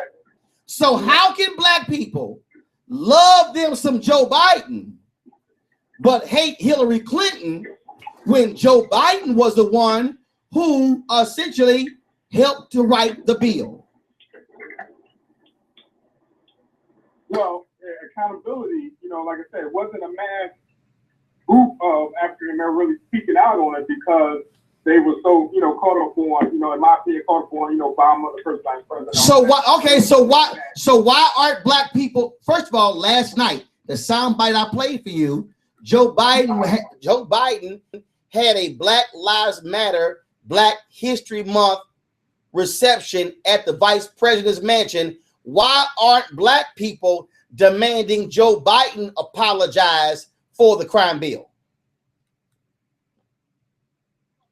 Because they're caught up on the whole presidential, election thing, post Obama looking at, Trump and Hillary and, the policies that they may have spoken out on or, what have you. In my opinion, but Biden said, I'll be, the first a black man to say that never really was a supporter of Biden nor Hillary. But here's the deal, though. Well, hold up, though. But there are a lot of black folks who wanted Joe Biden to run. Yeah. Here's my hold up. Did Senator Bernie Sanders vote for the crime bill? Say it again. Did Senator Bernie Sanders vote for the crime bill? No, he was against it. No, that's a lie. He voted for it.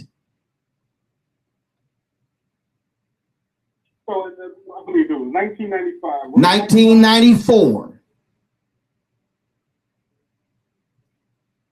And then you mean to tell me he voted for it? Yes. And then spoke out against it? Yes. Oh, wow. Guess who also voted for it? Unbelievable. No, hold up. 23 members of the Black Caucus voted for it. Yep, that is true. So my point is, I got no problem with us demanding accountability for folks, but I want us to be honest. When we want to sit here and hold one person accountable, we sure as hell better hold everybody accountable, including some people who are still in the United States Congress who voted for that crime bill. All right, Walter. I got to go, Walter. I appreciate it, man. Thanks a lot. I'll take more of your phone calls when we come back. 844-736-7474. 844-736-7474. This is Roland Martin Show. Back in a moment.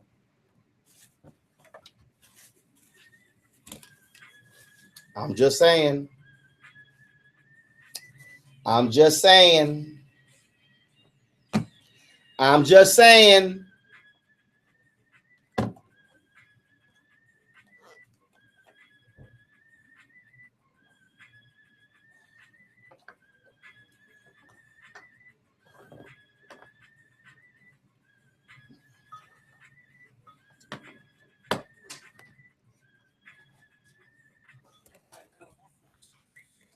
I never had my skin on.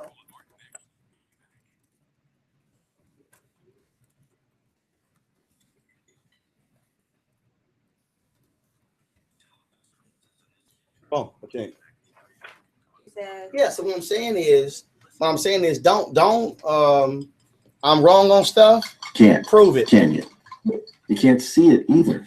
EV. Wash surfaces, I'm utensils, wrong. and hands Show me the frequently with facts. soapy water while preparing food, So, especially when handling raw meats or eggs. Raw food may contain bacteria that can make you very sick, or worse. I wouldn't look at it. 1 in from, 6 Americans will okay, get sick from food these are poisoning this year, and roughly 3,000 will die. But you can keep your family safer by cleaning with soap and water as you go. Say these are the things Learn that more we about need. this and other So I'll important be looking information. at Check what your are some steps of the at clerical things. What are some of foodsafety.gov. the things that we're That's behind on? foodsafety.gov. Like I say, if it means A public service updating announcement our brought to you by the internal U.S. Rolodex Department of about source Agriculture, people the being on U.S. the Department show. of Health and Human Services, Chris, and so the Ad Council. we have booking sheets and things along those lines. My name is Dale Pazinski. I'm 19 years old, and this is how I live those United. lines. Well, I've always been kind of a computer geek, and I found a way to use those skills to help the homeless in my community. For people facing hard times, computer skills and a basic resume are so important. It may seem like a small thing, but it makes a huge difference in people's lives. So with United Way, I created a program where I work with the homeless. Together, we go through their whole job history, write a resume, and then save it on their very own USB drive. We provide workbooks and training certificates. I even budgeted for cupcakes, so we can celebrate as a class when one of our people gets a job. That's huge. When somebody says, "Hey man, that job they got me applied for, I got it." That's what Living United feels like to me. My name is Dale Pazinski. I help people achieve financial independence. So I don't just wear the shirt, I live it. Give, advocate, volunteer. Hey, what's going on? Go to liveunited.org. Brought to you by United Way and the Ad Council. How you doing? Well, you know how to look fun. When you gonna come on show? Oh, really? Okay, cool. All right, well, you know. Oh, yes, they have so few.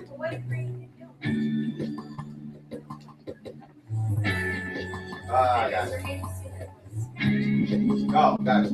It was so fun. How you doing? Roland Martin, how you doing? It was so fun with all these people when they talk wrong. Okay. It was hilarious. Now we sit trying to push back. The New York Times came out last week. Part of that effort trying to get the anti-Trump back. I'm like, dude, I said exactly what the hell y'all was saying. You know. Hi, how are you?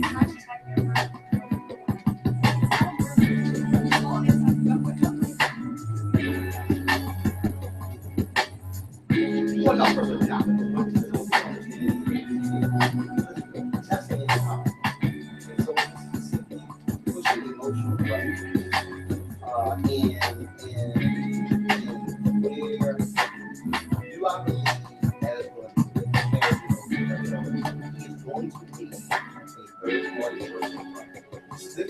This would have to be in real life.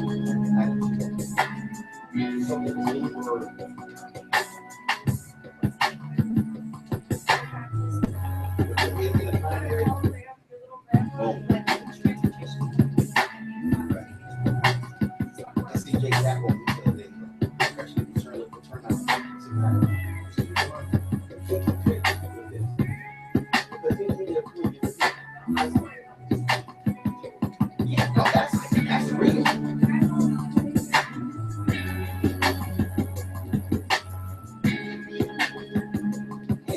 There's no way I get this whole deal about, well, you know, we can turn people out. You can't have an 80%. It's time to get back to the issues that matter.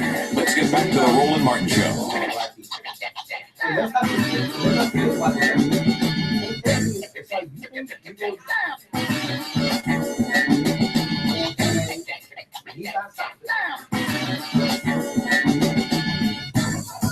never seen a dude doing one thing. You think you're doing something. Oh, Brian President? That's all this shit. You want a Minnesota?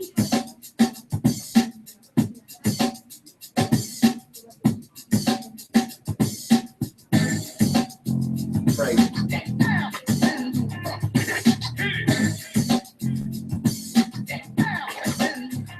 Wow. Right. Right. Good seeing you. With that, thank you.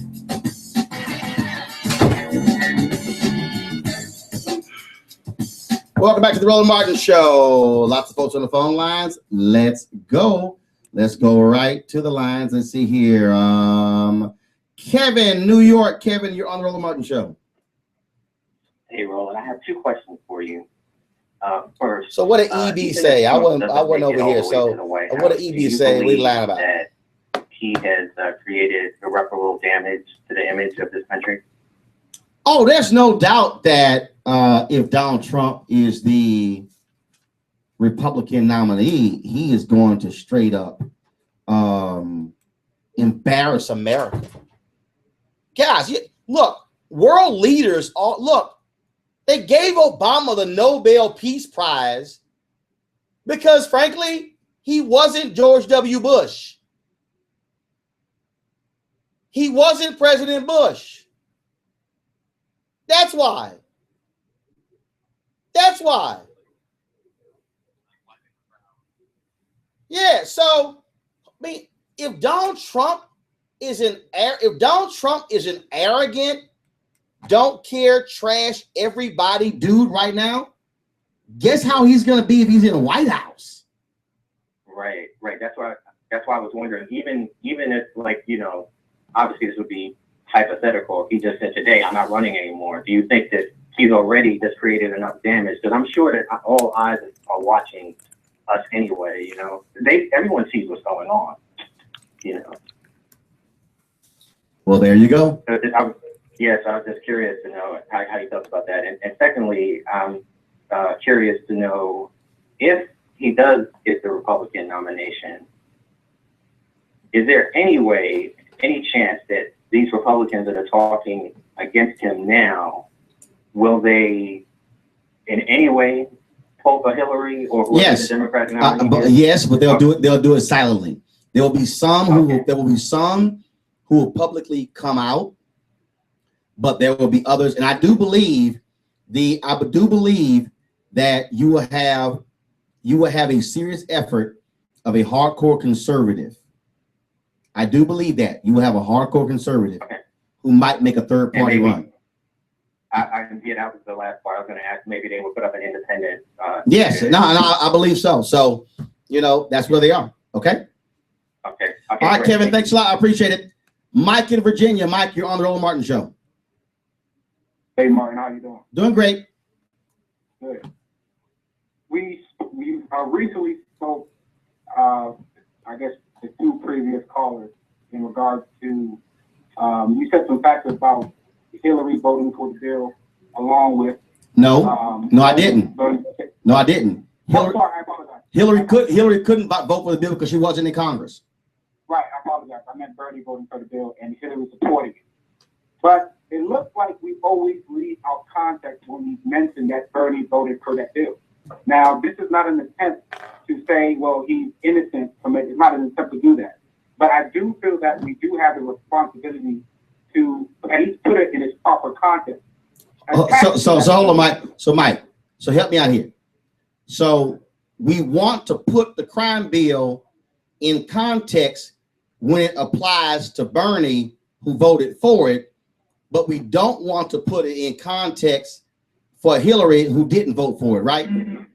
No, I want to put it in context when it applies to everybody. Go right ahead. Go right ahead. Bernie voted for the bill, and he made it very, before voting for the bill, he actually made a speech on the Senate Hall.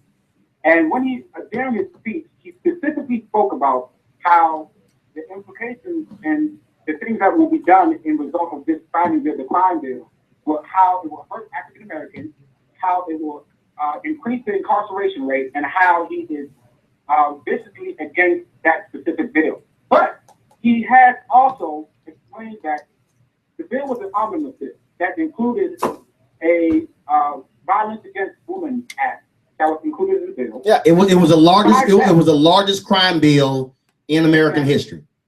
Exactly, which also included a ban on assault weapons. Now, when we look at that, we see that let's hypothetically say that Bernie Sanders voted against that bill. You know what would be happening right now? Feminists around the world would say, maybe Bernie Sanders isn't for women's rights. That's what would be happening right now. That's exactly what would be taking place. So we can't have it both ways. But on the other hand, Hillary Clinton did not speak against the detriment that would be happening to African Americans in support of that bill. She didn't speak against that as Bernie did. She was actually in support of it, which led to her comments about bringing them to heel. So 1 second. So you said, hold up. So you said that if somebody voted against that crime bill, they will be getting ripped by different people because of those other elements that were in it. Is that what your contention? I'm not quite understanding your question, though. No, you said that had Bernie voted against that bill, right, Bernie would have been criticized for placing that vote, voting no. Really? Is that what you're saying? Okay, so hold on. So let me ask you a question. Let me ask you a question. Did feminists attack John McCain over the crime bill when he ran for president in 2008? Because he voted no. Did feminists attack him? No, they did. Well, no, hold up. Have you heard feminists attack Mitch McConnell, who is now the Senate Majority Leader, for voting no on that bill? I'm sorry, Tracy Morgan from West Virginia, feminist leader, did attack John McCain for that very same bill because of the fact that he voted against the Violence Against Women Act. But he voted against the whole bill, though. Yeah, he voted against the whole deal, but that was included. Okay, so Mitch, hold up. Mitch McConnell right now is the Senate Majority Leader. He voted against that very bill. Okay. So now hold up. So you said hold up. So let's say, okay, so let's just go through this. Okay. Who is attacking Sanford Bishop right now over that bill? Because you know he voted for it.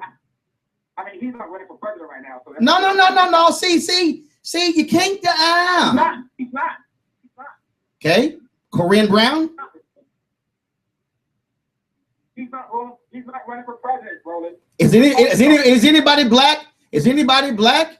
Are they criticizing Kwesi and Fume? Because you know he voted for it.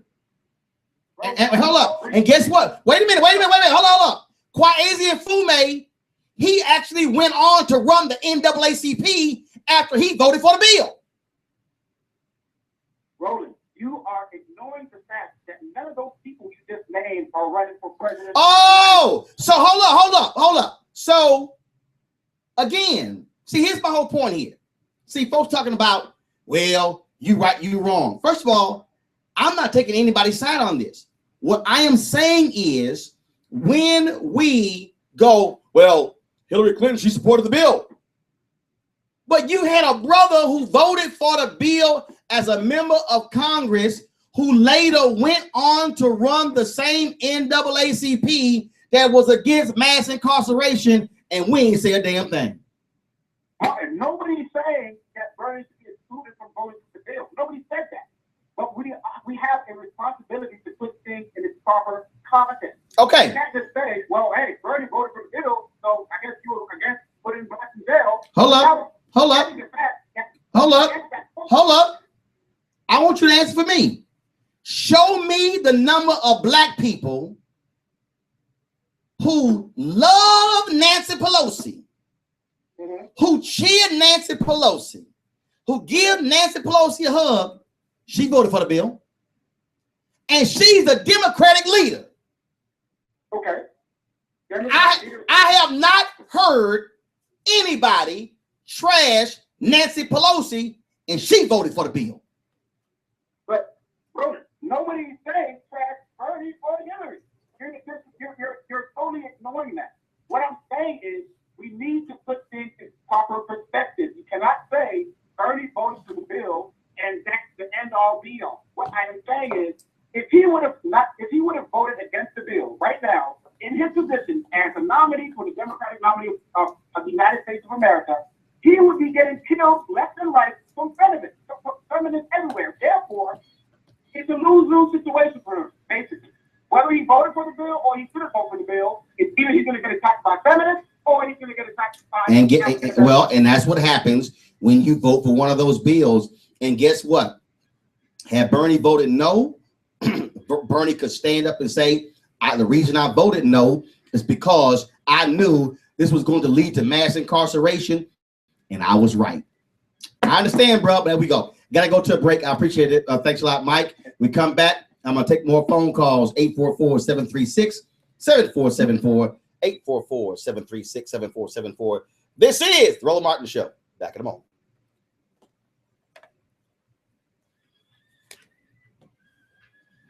You can't have it both ways, y'all. You can't have it both ways.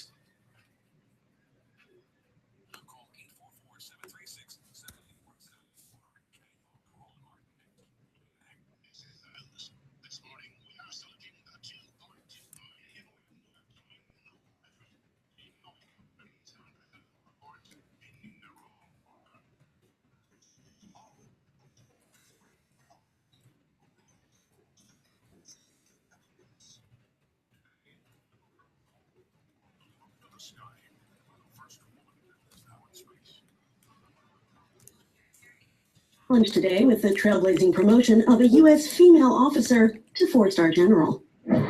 It was just announced that the vast majority of last year's doctorate degrees were earned by women. We've come so far, but our news is changing for the worse. More women die from heart disease and stroke than men, even though it can be prevented. Make a change at goredforwomen.org today. Brought to you by the Ad Council and the American Heart Association's Go Red for Women.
It's time to get back to the issues that matter.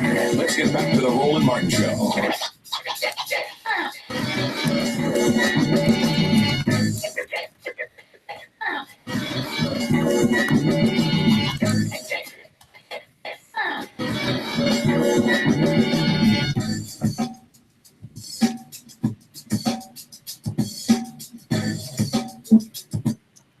Hey, folks, welcome back to the Roland Martin Show. 844-736-7474, 844-736-7474. Let's go back to the phone lines. Jay from St. Louis. Jay, you're on the Roland Martin Show.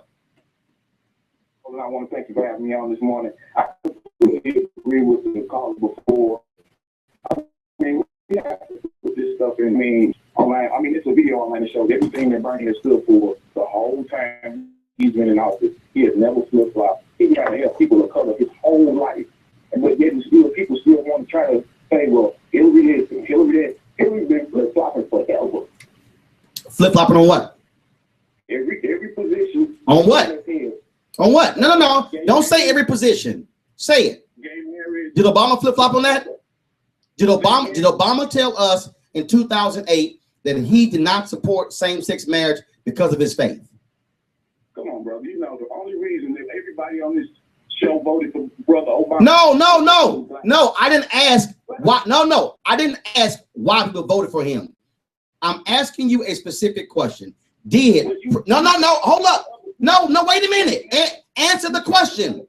No. Answer the question. Did President Obama tell us in 2008 that he did not support same-sex marriage because of his religion? Did he flip-flop like Hillary? I mean, I understand. Damn it, ain't do this. Yes or no? It's yes or no. Well, thank you. So stop dancing around it. Now, here's the other one. You mentioned that one issue. What else did Hillary flip-flop on? No. You told me on every issue Hillary flip-flopped. I asked you, name them. You named one. Then I said, Obama flip-flop. Name another one. I mean, you shifted to No, you, Jay. No, Jay. No, Jay. You said, Jay, don't say it's documented, and you can't even mention it. Jay, you said Hillary Clinton has flip-flopped on everything. I then said, name the issues. You named one. The who? Trans-Pacific Partnership, NAFTA. Okay. She flipped. Okay. What else? It's a 13-minute video showing on every position that she has flipped on. No. But I'm asking. No. I'm not asking you for the video. You say on all the issues. If you gonna call in, people are listening. Name them. The Trans-Pacific Partnership. You've already named that one. What else? NAFTA. You named that one. The crime bill that she so championed around the world. So hold up. So you said she. You leaving out that Hillary spoke. I mean, that Bernie spoke against it. No. I'm not leaving anything out. What I am doing is no, I'm not. I am stating all of the facts, and what I'm saying is yes, Bernie spoke against the bill, but Bernie voted for the bill. That also sounds like John Kerry. I was for the bill, then I was against the bill. Okay, let me explain something to you. The bill was gonna pass whether he voted for it or not. But now the bill was gonna pass anyway. So since the bill was gonna pass anyway, what the hell? But did he vote for it? Or did he vote for it? It didn't matter. Jay, were you against Obama picking Vice President Joe Biden because of the crime bill? I had no choice. No. Hold up. You don't have a choice. Hold up. You don't have a choice. You don't? You didn't? You didn't? Come on, man. Okay. All right. So are you saying you got a choice this time? Say again? So you have a choice in the general this time? Who's your choice? If you don't, okay. No. I said the general. Okay. No. I didn't ask you that. I said the general. I said if Hillary Clinton wins the nomination, who's your choice in the fall?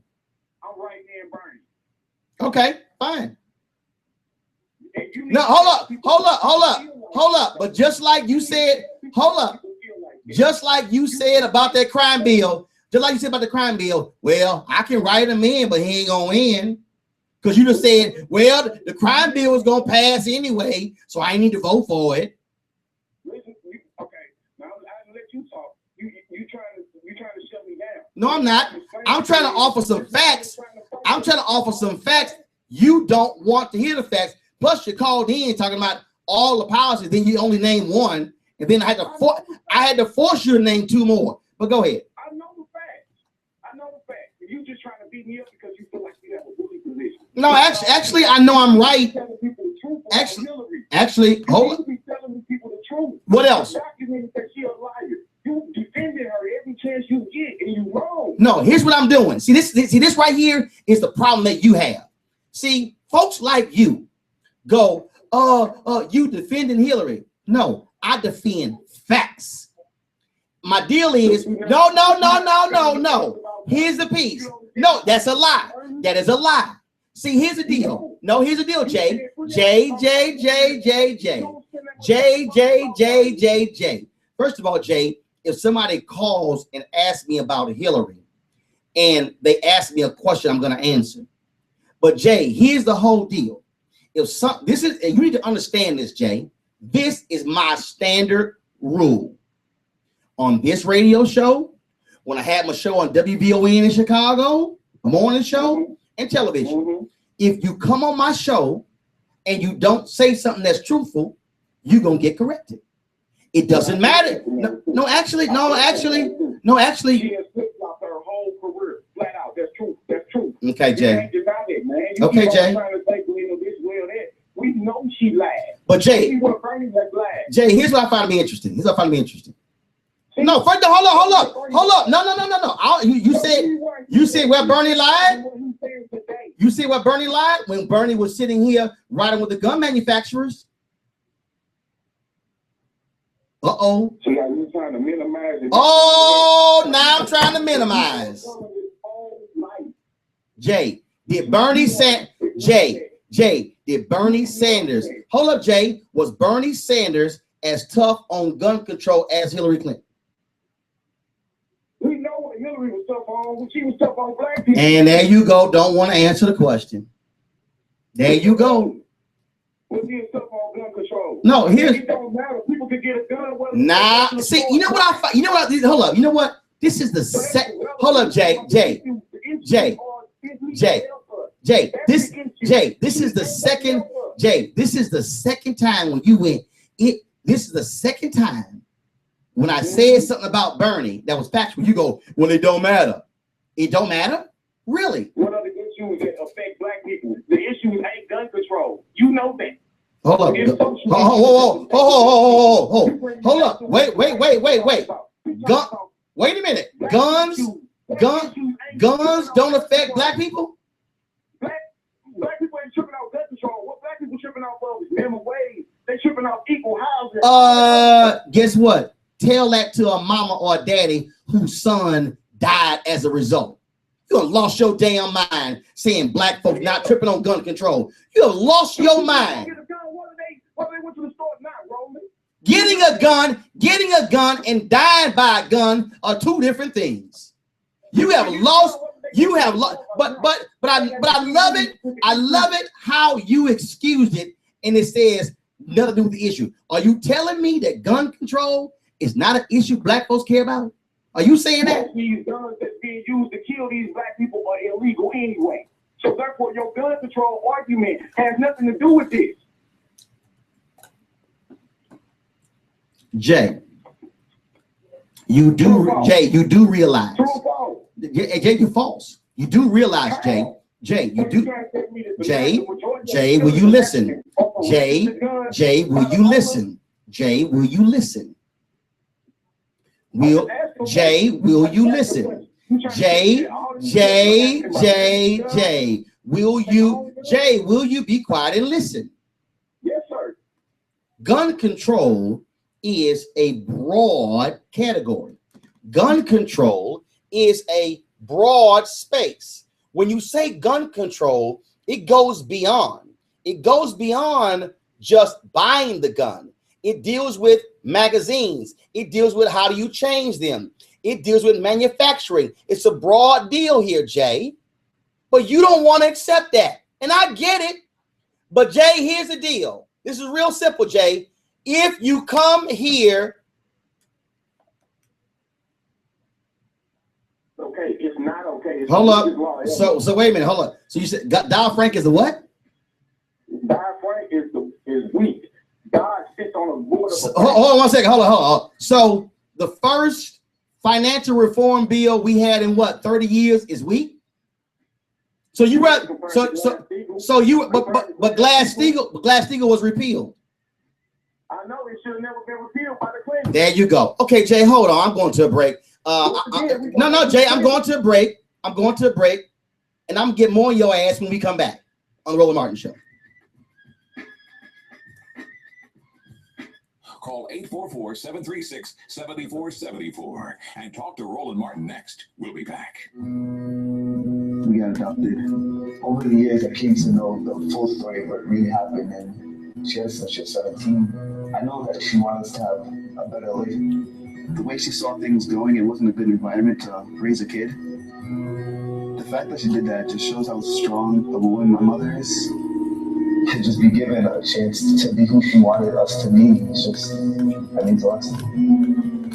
And I thank her each and every day for it. I wouldn't be the person who I am today, and I like the person I am today. I've learned that love is what makes people who they are. I've learned that love helps you make the hard decisions. Without love, you can't. That boy don't want none of this. And without nurturing, you can't grow. I knew I was loved and I was part of a family, so that was what's important to me. For more information, visit iChooseAdoption.org. I'm Christoph. And I'm Christopher. And our mom chose adoption.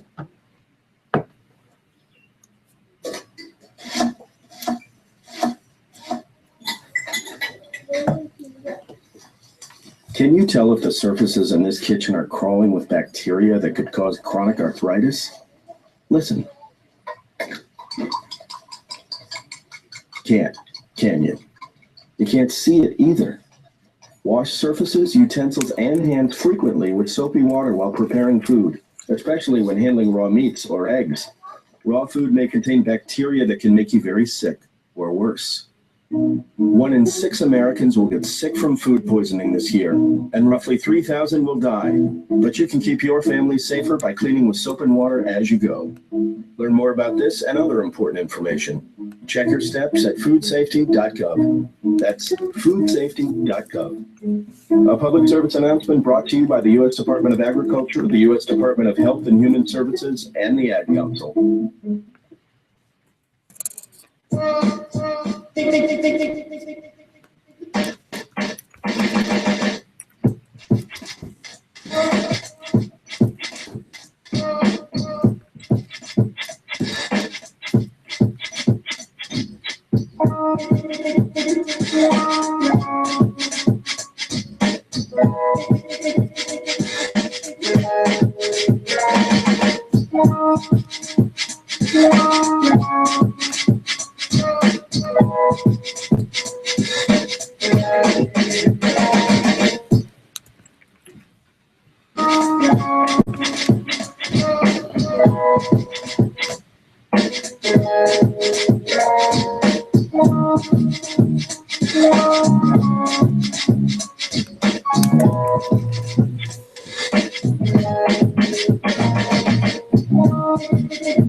It's time to get back to the issues that matter.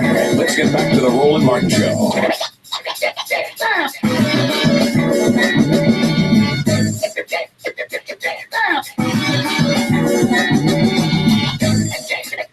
Hey, folks, welcome back to the Roland Martin Show. Glad to be with you. We're talking about, presidential campaign. And now we got folks who, now we get back into the whole Hillary, Bernie, Hillary, who's better for black people, who's not good for black people. And we've got folks who are bringing up the crime bill. Now I'm gonna go back to Jay. He talking about Glass-Steagall. He talking about Dodd-Frank. He trying to grab anything.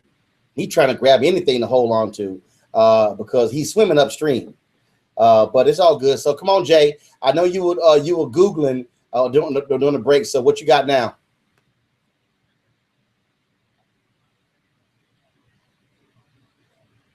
What about it? Okay. Well, hold on. She was against immigration in 03? Okay. What you got?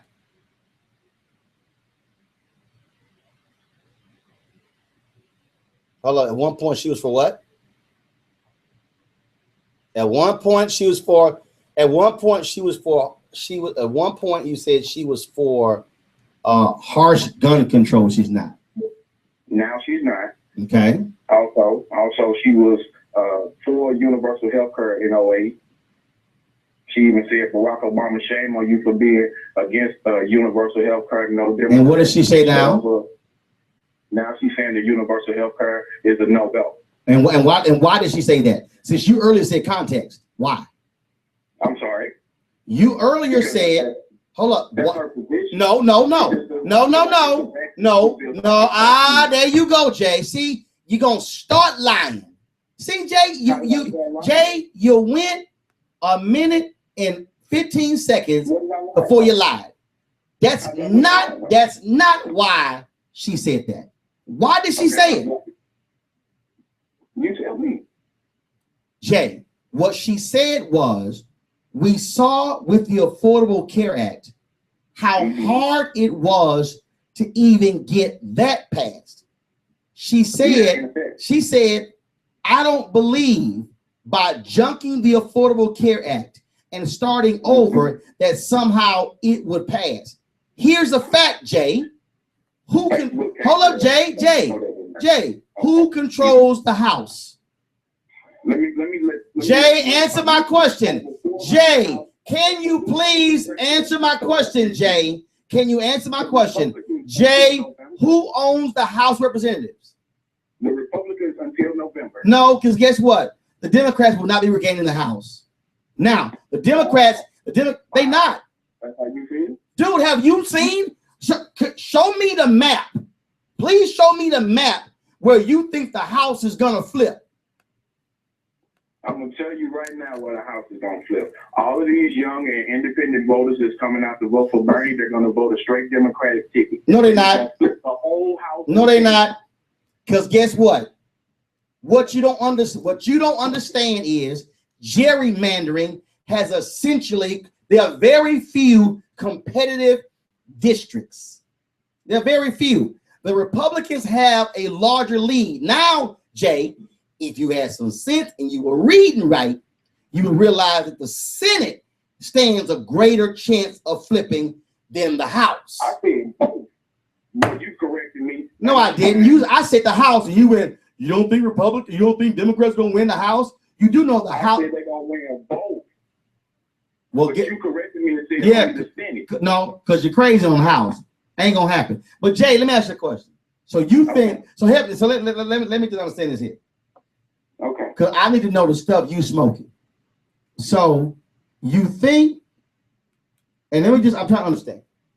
So Jay, you think that Bernie's gonna win, and the Democrats gonna win the House, and the Democrats are gonna win the Senate. Do I have that all right? Yeah. Anything else you got to add? Hold on. Jay, anything else you got to add? Hillary can't even win the swing states. Obama didn't officially win until June. Remember? Hillary can't win what swing states? She didn't win Colorado, which is crucial. Only thing she won was the red states. We're not gonna win those in the general anyway. The next states that's coming up, they all slated for Bernie. The only states that she already won, that she already won, are the states that she's very far ahead in. She don't have any more states that she's very far ahead in, right? So you saying that Bernie's gonna win Ohio, Michigan, Pennsylvania? He's gonna win Indiana. He's gonna win Illinois.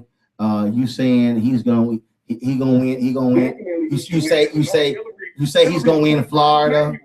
You say he's gonna win Florida. That's what you're saying? Listen to what I'm trying to tell you, bro. No, I asked you a question. I asked you a question. I asked you a question. You saying he's gonna win New York? I go on the record and say yeah, but let me interject and say this. She support Rahm Emanuel, the man that covered up Laquan McDonald's murder. And you know what?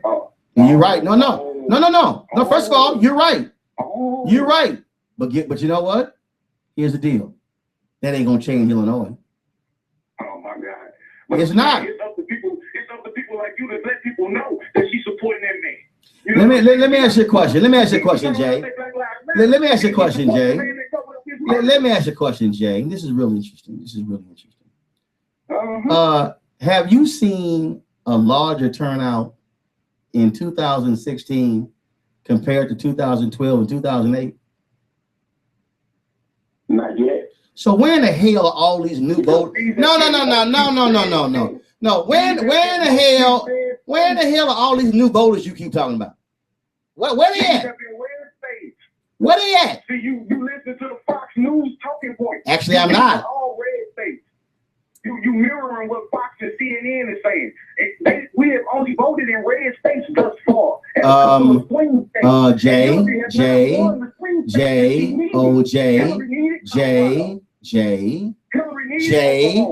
you didn't answer my question. You're not listening because you're just going on and on. Here's the deal, Jay. I asked you, have we seen these new voters? Because this is your answer. No, Jay, wait a minute. Jay, you went, well, those are red states. They were red in 2012. They were red in 2008, and more still turned out. So what does that tell you, Jay? Where are all these? So you're saying none of these new voters live in South Carolina, Georgia, Tennessee, Alabama? They live elsewhere. That's what you're saying? The only demographic that she is winning with for real is black voters, because black voters are still stuck. Black voters are still okay. They refuse to live to learn. So only right. So she ain't getting no white votes. It's just black people. I see the reason that she ain't winning. Oh, so everybody else. Okay. The only thing that she's beating him on is black people for real. Okay. Right. So she's not beating him among white people, huh? She's not beating him among no. She's not beating him among white people or Latinos, right? Just black people. Yesterday proved it. Dog, hold up. You said yesterday proved it in one state. Oh my God. Did she beat him among white voters in Alabama? Did she beat him among white voters in Virginia? Virginia's not a red state. Virginia's a purple state. Obama won Virginia in 08 and 12. How in the hell Virginia's a red state? Okay, but getting still. Okay, Jay. No, actually he wasn't. Actually he went ahead after California. And that ain't until June. No. Okay, Jay. It was nice talking to you, dude. You can keep trying. No, Jay. Jay. This is not about. See, Jay. This is not about sitting here. Okay, Jay. See, this is the deal, Jay. See, this is what happens. Jay's deal is, man, you pumping up for Hillary. No, you're just mad that I'm not sitting here riding for Hillary or Bernie. See, when somebody makes a statement, you need to have facts behind it. Jay said Hillary is only winning among black people. That is a lie. Hillary Clinton can't win a state only because of black people. In fact, y'all, black people did not account for a majority of all voters in South Carolina. So if Hillary Clinton is only getting black people, how is she winning?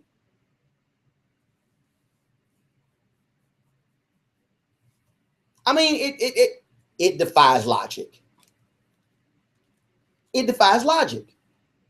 So my point is, if you're going to present an argument, at least be factual. You can be for Bernie. You can be for Hillary. But please don't make stuff up just to sit here and prove your point. This is the Roland Martin Show. Back in a moment.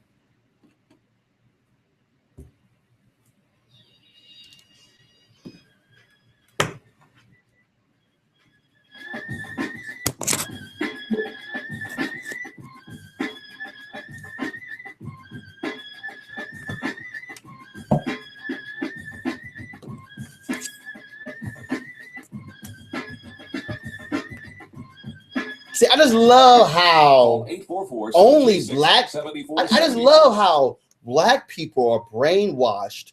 Oh my God, black people are not thinking. Black people, they're not studying. They're just walking around like Hillary zombies. Oh my goodness, I'm a Hillary zombie.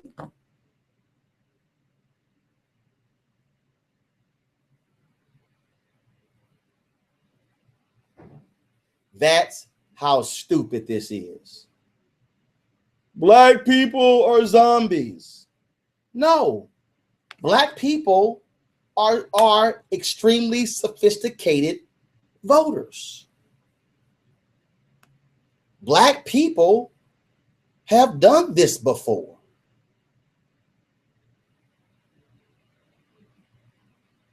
And so it's hilarious how just because you're Bernie for Bernie Sanders, every other black person is stupid. Every other black person is stupid. Oh my goodness, Bernie, he's it. But every other black person, they're just dumb. Oh, they're dumb. Oh, if you're a Bernie supporter, you're smart as hell. If you're black. But if you're a Hillary supporter, you're black. Oh my God, you're stupid. You're a zombie. That is insulting to black people. That is insulting to black people.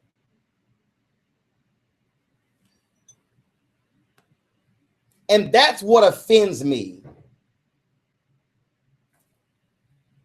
When folks want to insult black voters as if black people out there are not making a critical decision as to who they support. That to me is shameful. And I am not going to allow anybody black to essentially say all other black people are just dumb, stupid zombies.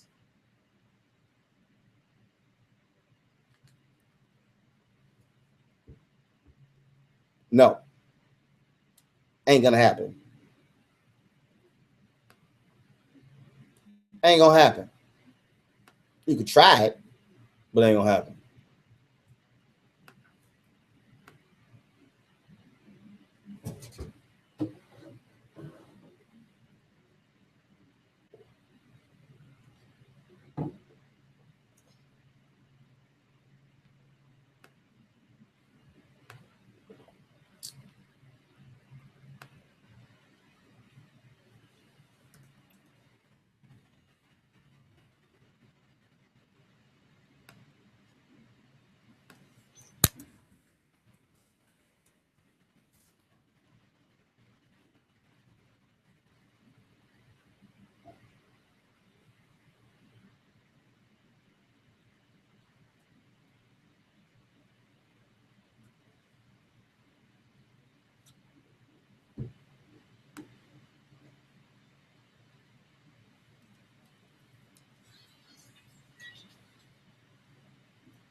Hey, folks, welcome back to the Roland Martin Show. All right, let's go back to the phone lines. Warren in Maryland. Hey, Warren, how you doing? All good. Great, man. That's why I love listening to your show, because you sum it up just right, man. I'm listening to Jay, and he's stuck inside of a quagmire of bad information. But the beautiful thing about listening to your show is you give your audience an opportunity to just hear themselves out loud.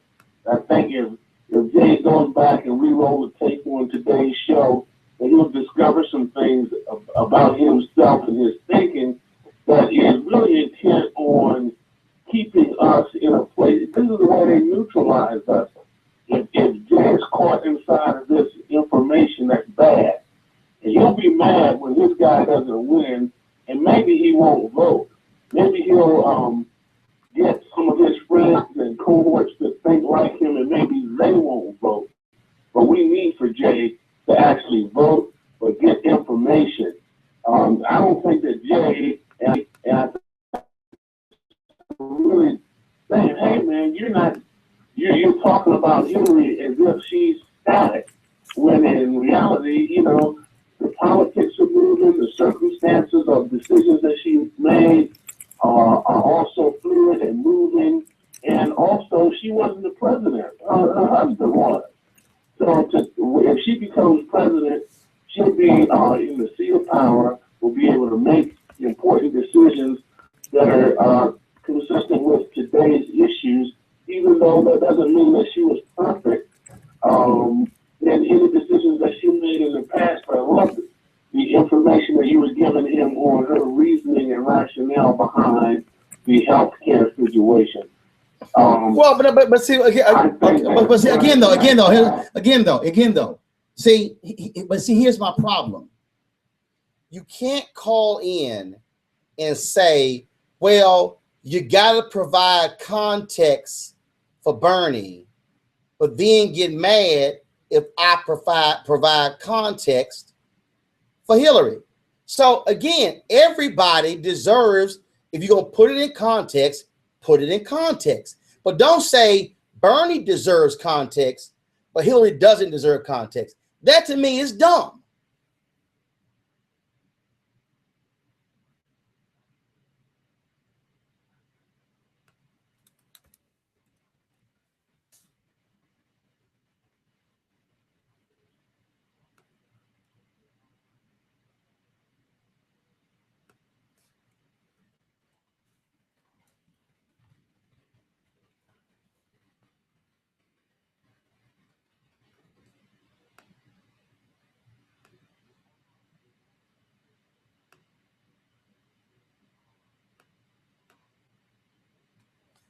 Sorry. And because he's a very manipulative person to get what he wants. But I think that that's the only type of candidate that would even stand a chance against Hillary, because she just has come with a whole arsenal of credibility and tools to me. And the only way you can take her down is to bring up the Flowers woman from her husband's past affairs and just create so much stink that the issues never get discussed. What do you think about all this? Bottom line is this here. First of all, thank you for your phone call. Bottom line is this here. The race is not over, but if you say if the race ended today, and you had Hillary Clinton versus Donald Trump, you're going to be dealing with a guy who has been extremely sexist, who's pushed racial buttons, and who is going to be who will be tough. But I believe you're talking about somebody who actually debate him. But remember, the polls right now show that Clinton or Senator Bernie Sanders can beat Donald Trump. Think about it. But at the end of the day, polls are one thing, actual voting is another thing, and that's the real deal. See, folks can y'all can get all caught up in Bernie, Hillary, Bernie, but you better be focused on 4 letters, GOTV, get out the vote. Period. Mike, Virginia, you're on Roland Martin Show. What's your comment? I was just reading something not too long ago in regards to the results, and I wanted to get your take on some of these narratives, Roland. The first thing said was a piece written online, and it said the student debt to wealth ratio is 5 times higher among African Americans than whites. The black, African Americans are basically twice as likely to have no health care as opposed to whites. Blacks are 4 times more likely to be arrested for marijuana possession than whites. Nearly half of the basically people, nearly half of the nearly half of the people who are put to death by way of execution are African Americans, even though we're just 13% of the population. And basically my point is, it seems as though all of these things are supported by Hillary Clinton. So it makes me wonder sometimes, looking at this information, if we have a habit of voting based on brand, based on familiarity, as opposed to actual substance that pertains specifically to our black community. So I wanted to get your take on it. Well, again, though, if you are for Bernie Sanders, you're going to attack the record of Hillary Clinton. If you're Hillary Clinton, you're going to attack the record of Bernie Sanders. At the end of the day, as a voter, you got to decide what's important to you. You got Republicans who said, "Oh, I don't care about the racism stuff. I'm still down for Trump." That's what you got. So it comes down to your issues, what matters the most to you. Are you a single issue voter or multiple issue voter? That's what it boils down to. Let's go to Bertha in Virginia. Bertha, you're on the Roland Martin Show. How you doing? Hey, how you doing, Mr. Roland? Doing good. Doing good. Hello? Go ahead. Okay. Well, yeah. I don't know. This might make some people feel some type of way. I used to love to go vote, but now I'm not even interested because Why? I feel like anything's gonna change. Hold on. Let's stop right there. And when you say I don't feel like anything's gonna change, what do you mean? Well, right now we got a lot of our kids dying, off of, just because of their race, their parents, and how they look. And guess what? We got hold up. You see, we got a lot of kids dying because of the race, how they look. We also got a lot of kids, but we also got a lot of kids living. We also got a lot of kids who are going to college. We got a lot of kids who are fighting for their future.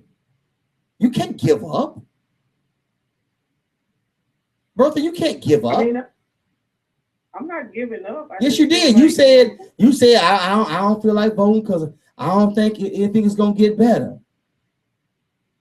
I really don't. But here's the deal, though, Bertha. Voting is a part of the process. So you would rather not vote and have no say in what goes on. That's not what I'm saying. It's not. I'm not looking at it like that. But I just feel like in the end, whoever they're gonna choose, they're gonna choose regardless. Who the hell is they? No, stop. You just said they. You are they. It's not they. Bertha, you are they. You have a part of this process. Bertha, how many elections have you heard about that came down to 20, 30, 40, 50 votes? Your vote does matter. Somebody died for you. If you go to the Civil Rights Museum in Memphis, there is a placard that says, all I want for my 18th birthday is a voter registration card. So here's the problem, Bertha. The problem is when we think voting is the be all to end all. No, that's not what it is. Voting is a part of the process. After we vote, we still got to hold them accountable. Bertha, you cannot give up. You cannot believe that your vote does not count. Because imagine this. Imagine if in Virginia, Trump wins by 25,000 votes. And 25,000 people go like Bertha, man, I should have went ahead. I should have went ahead and voted because my vote would have mattered. Bertha, you can't give up. I got to go, but you can't give up. You understand? Yeah, I hear you. All right, then. Call back tomorrow. This is the Roland Martin Show. Y'all have a great day. I'll see you tomorrow. Peace.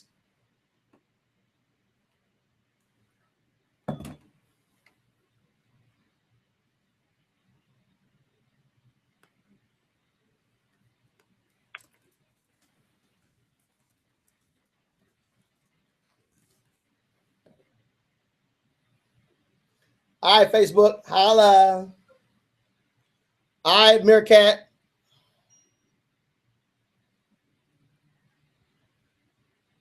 All right, Periscope. Peace.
Testing 1, 2, 3, 4, 5, 6, 7, 8, 9, 10.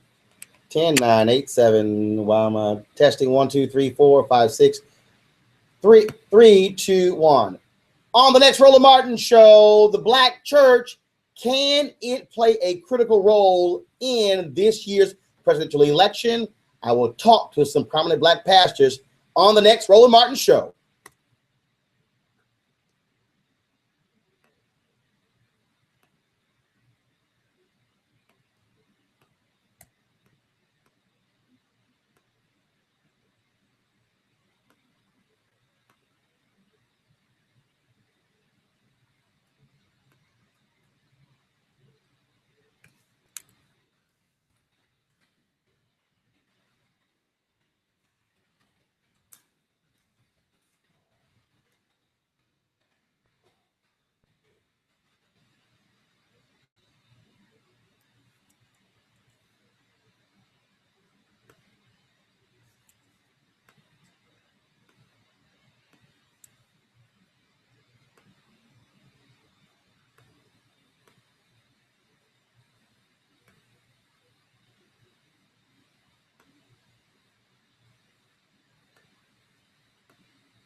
Hey, what's happening?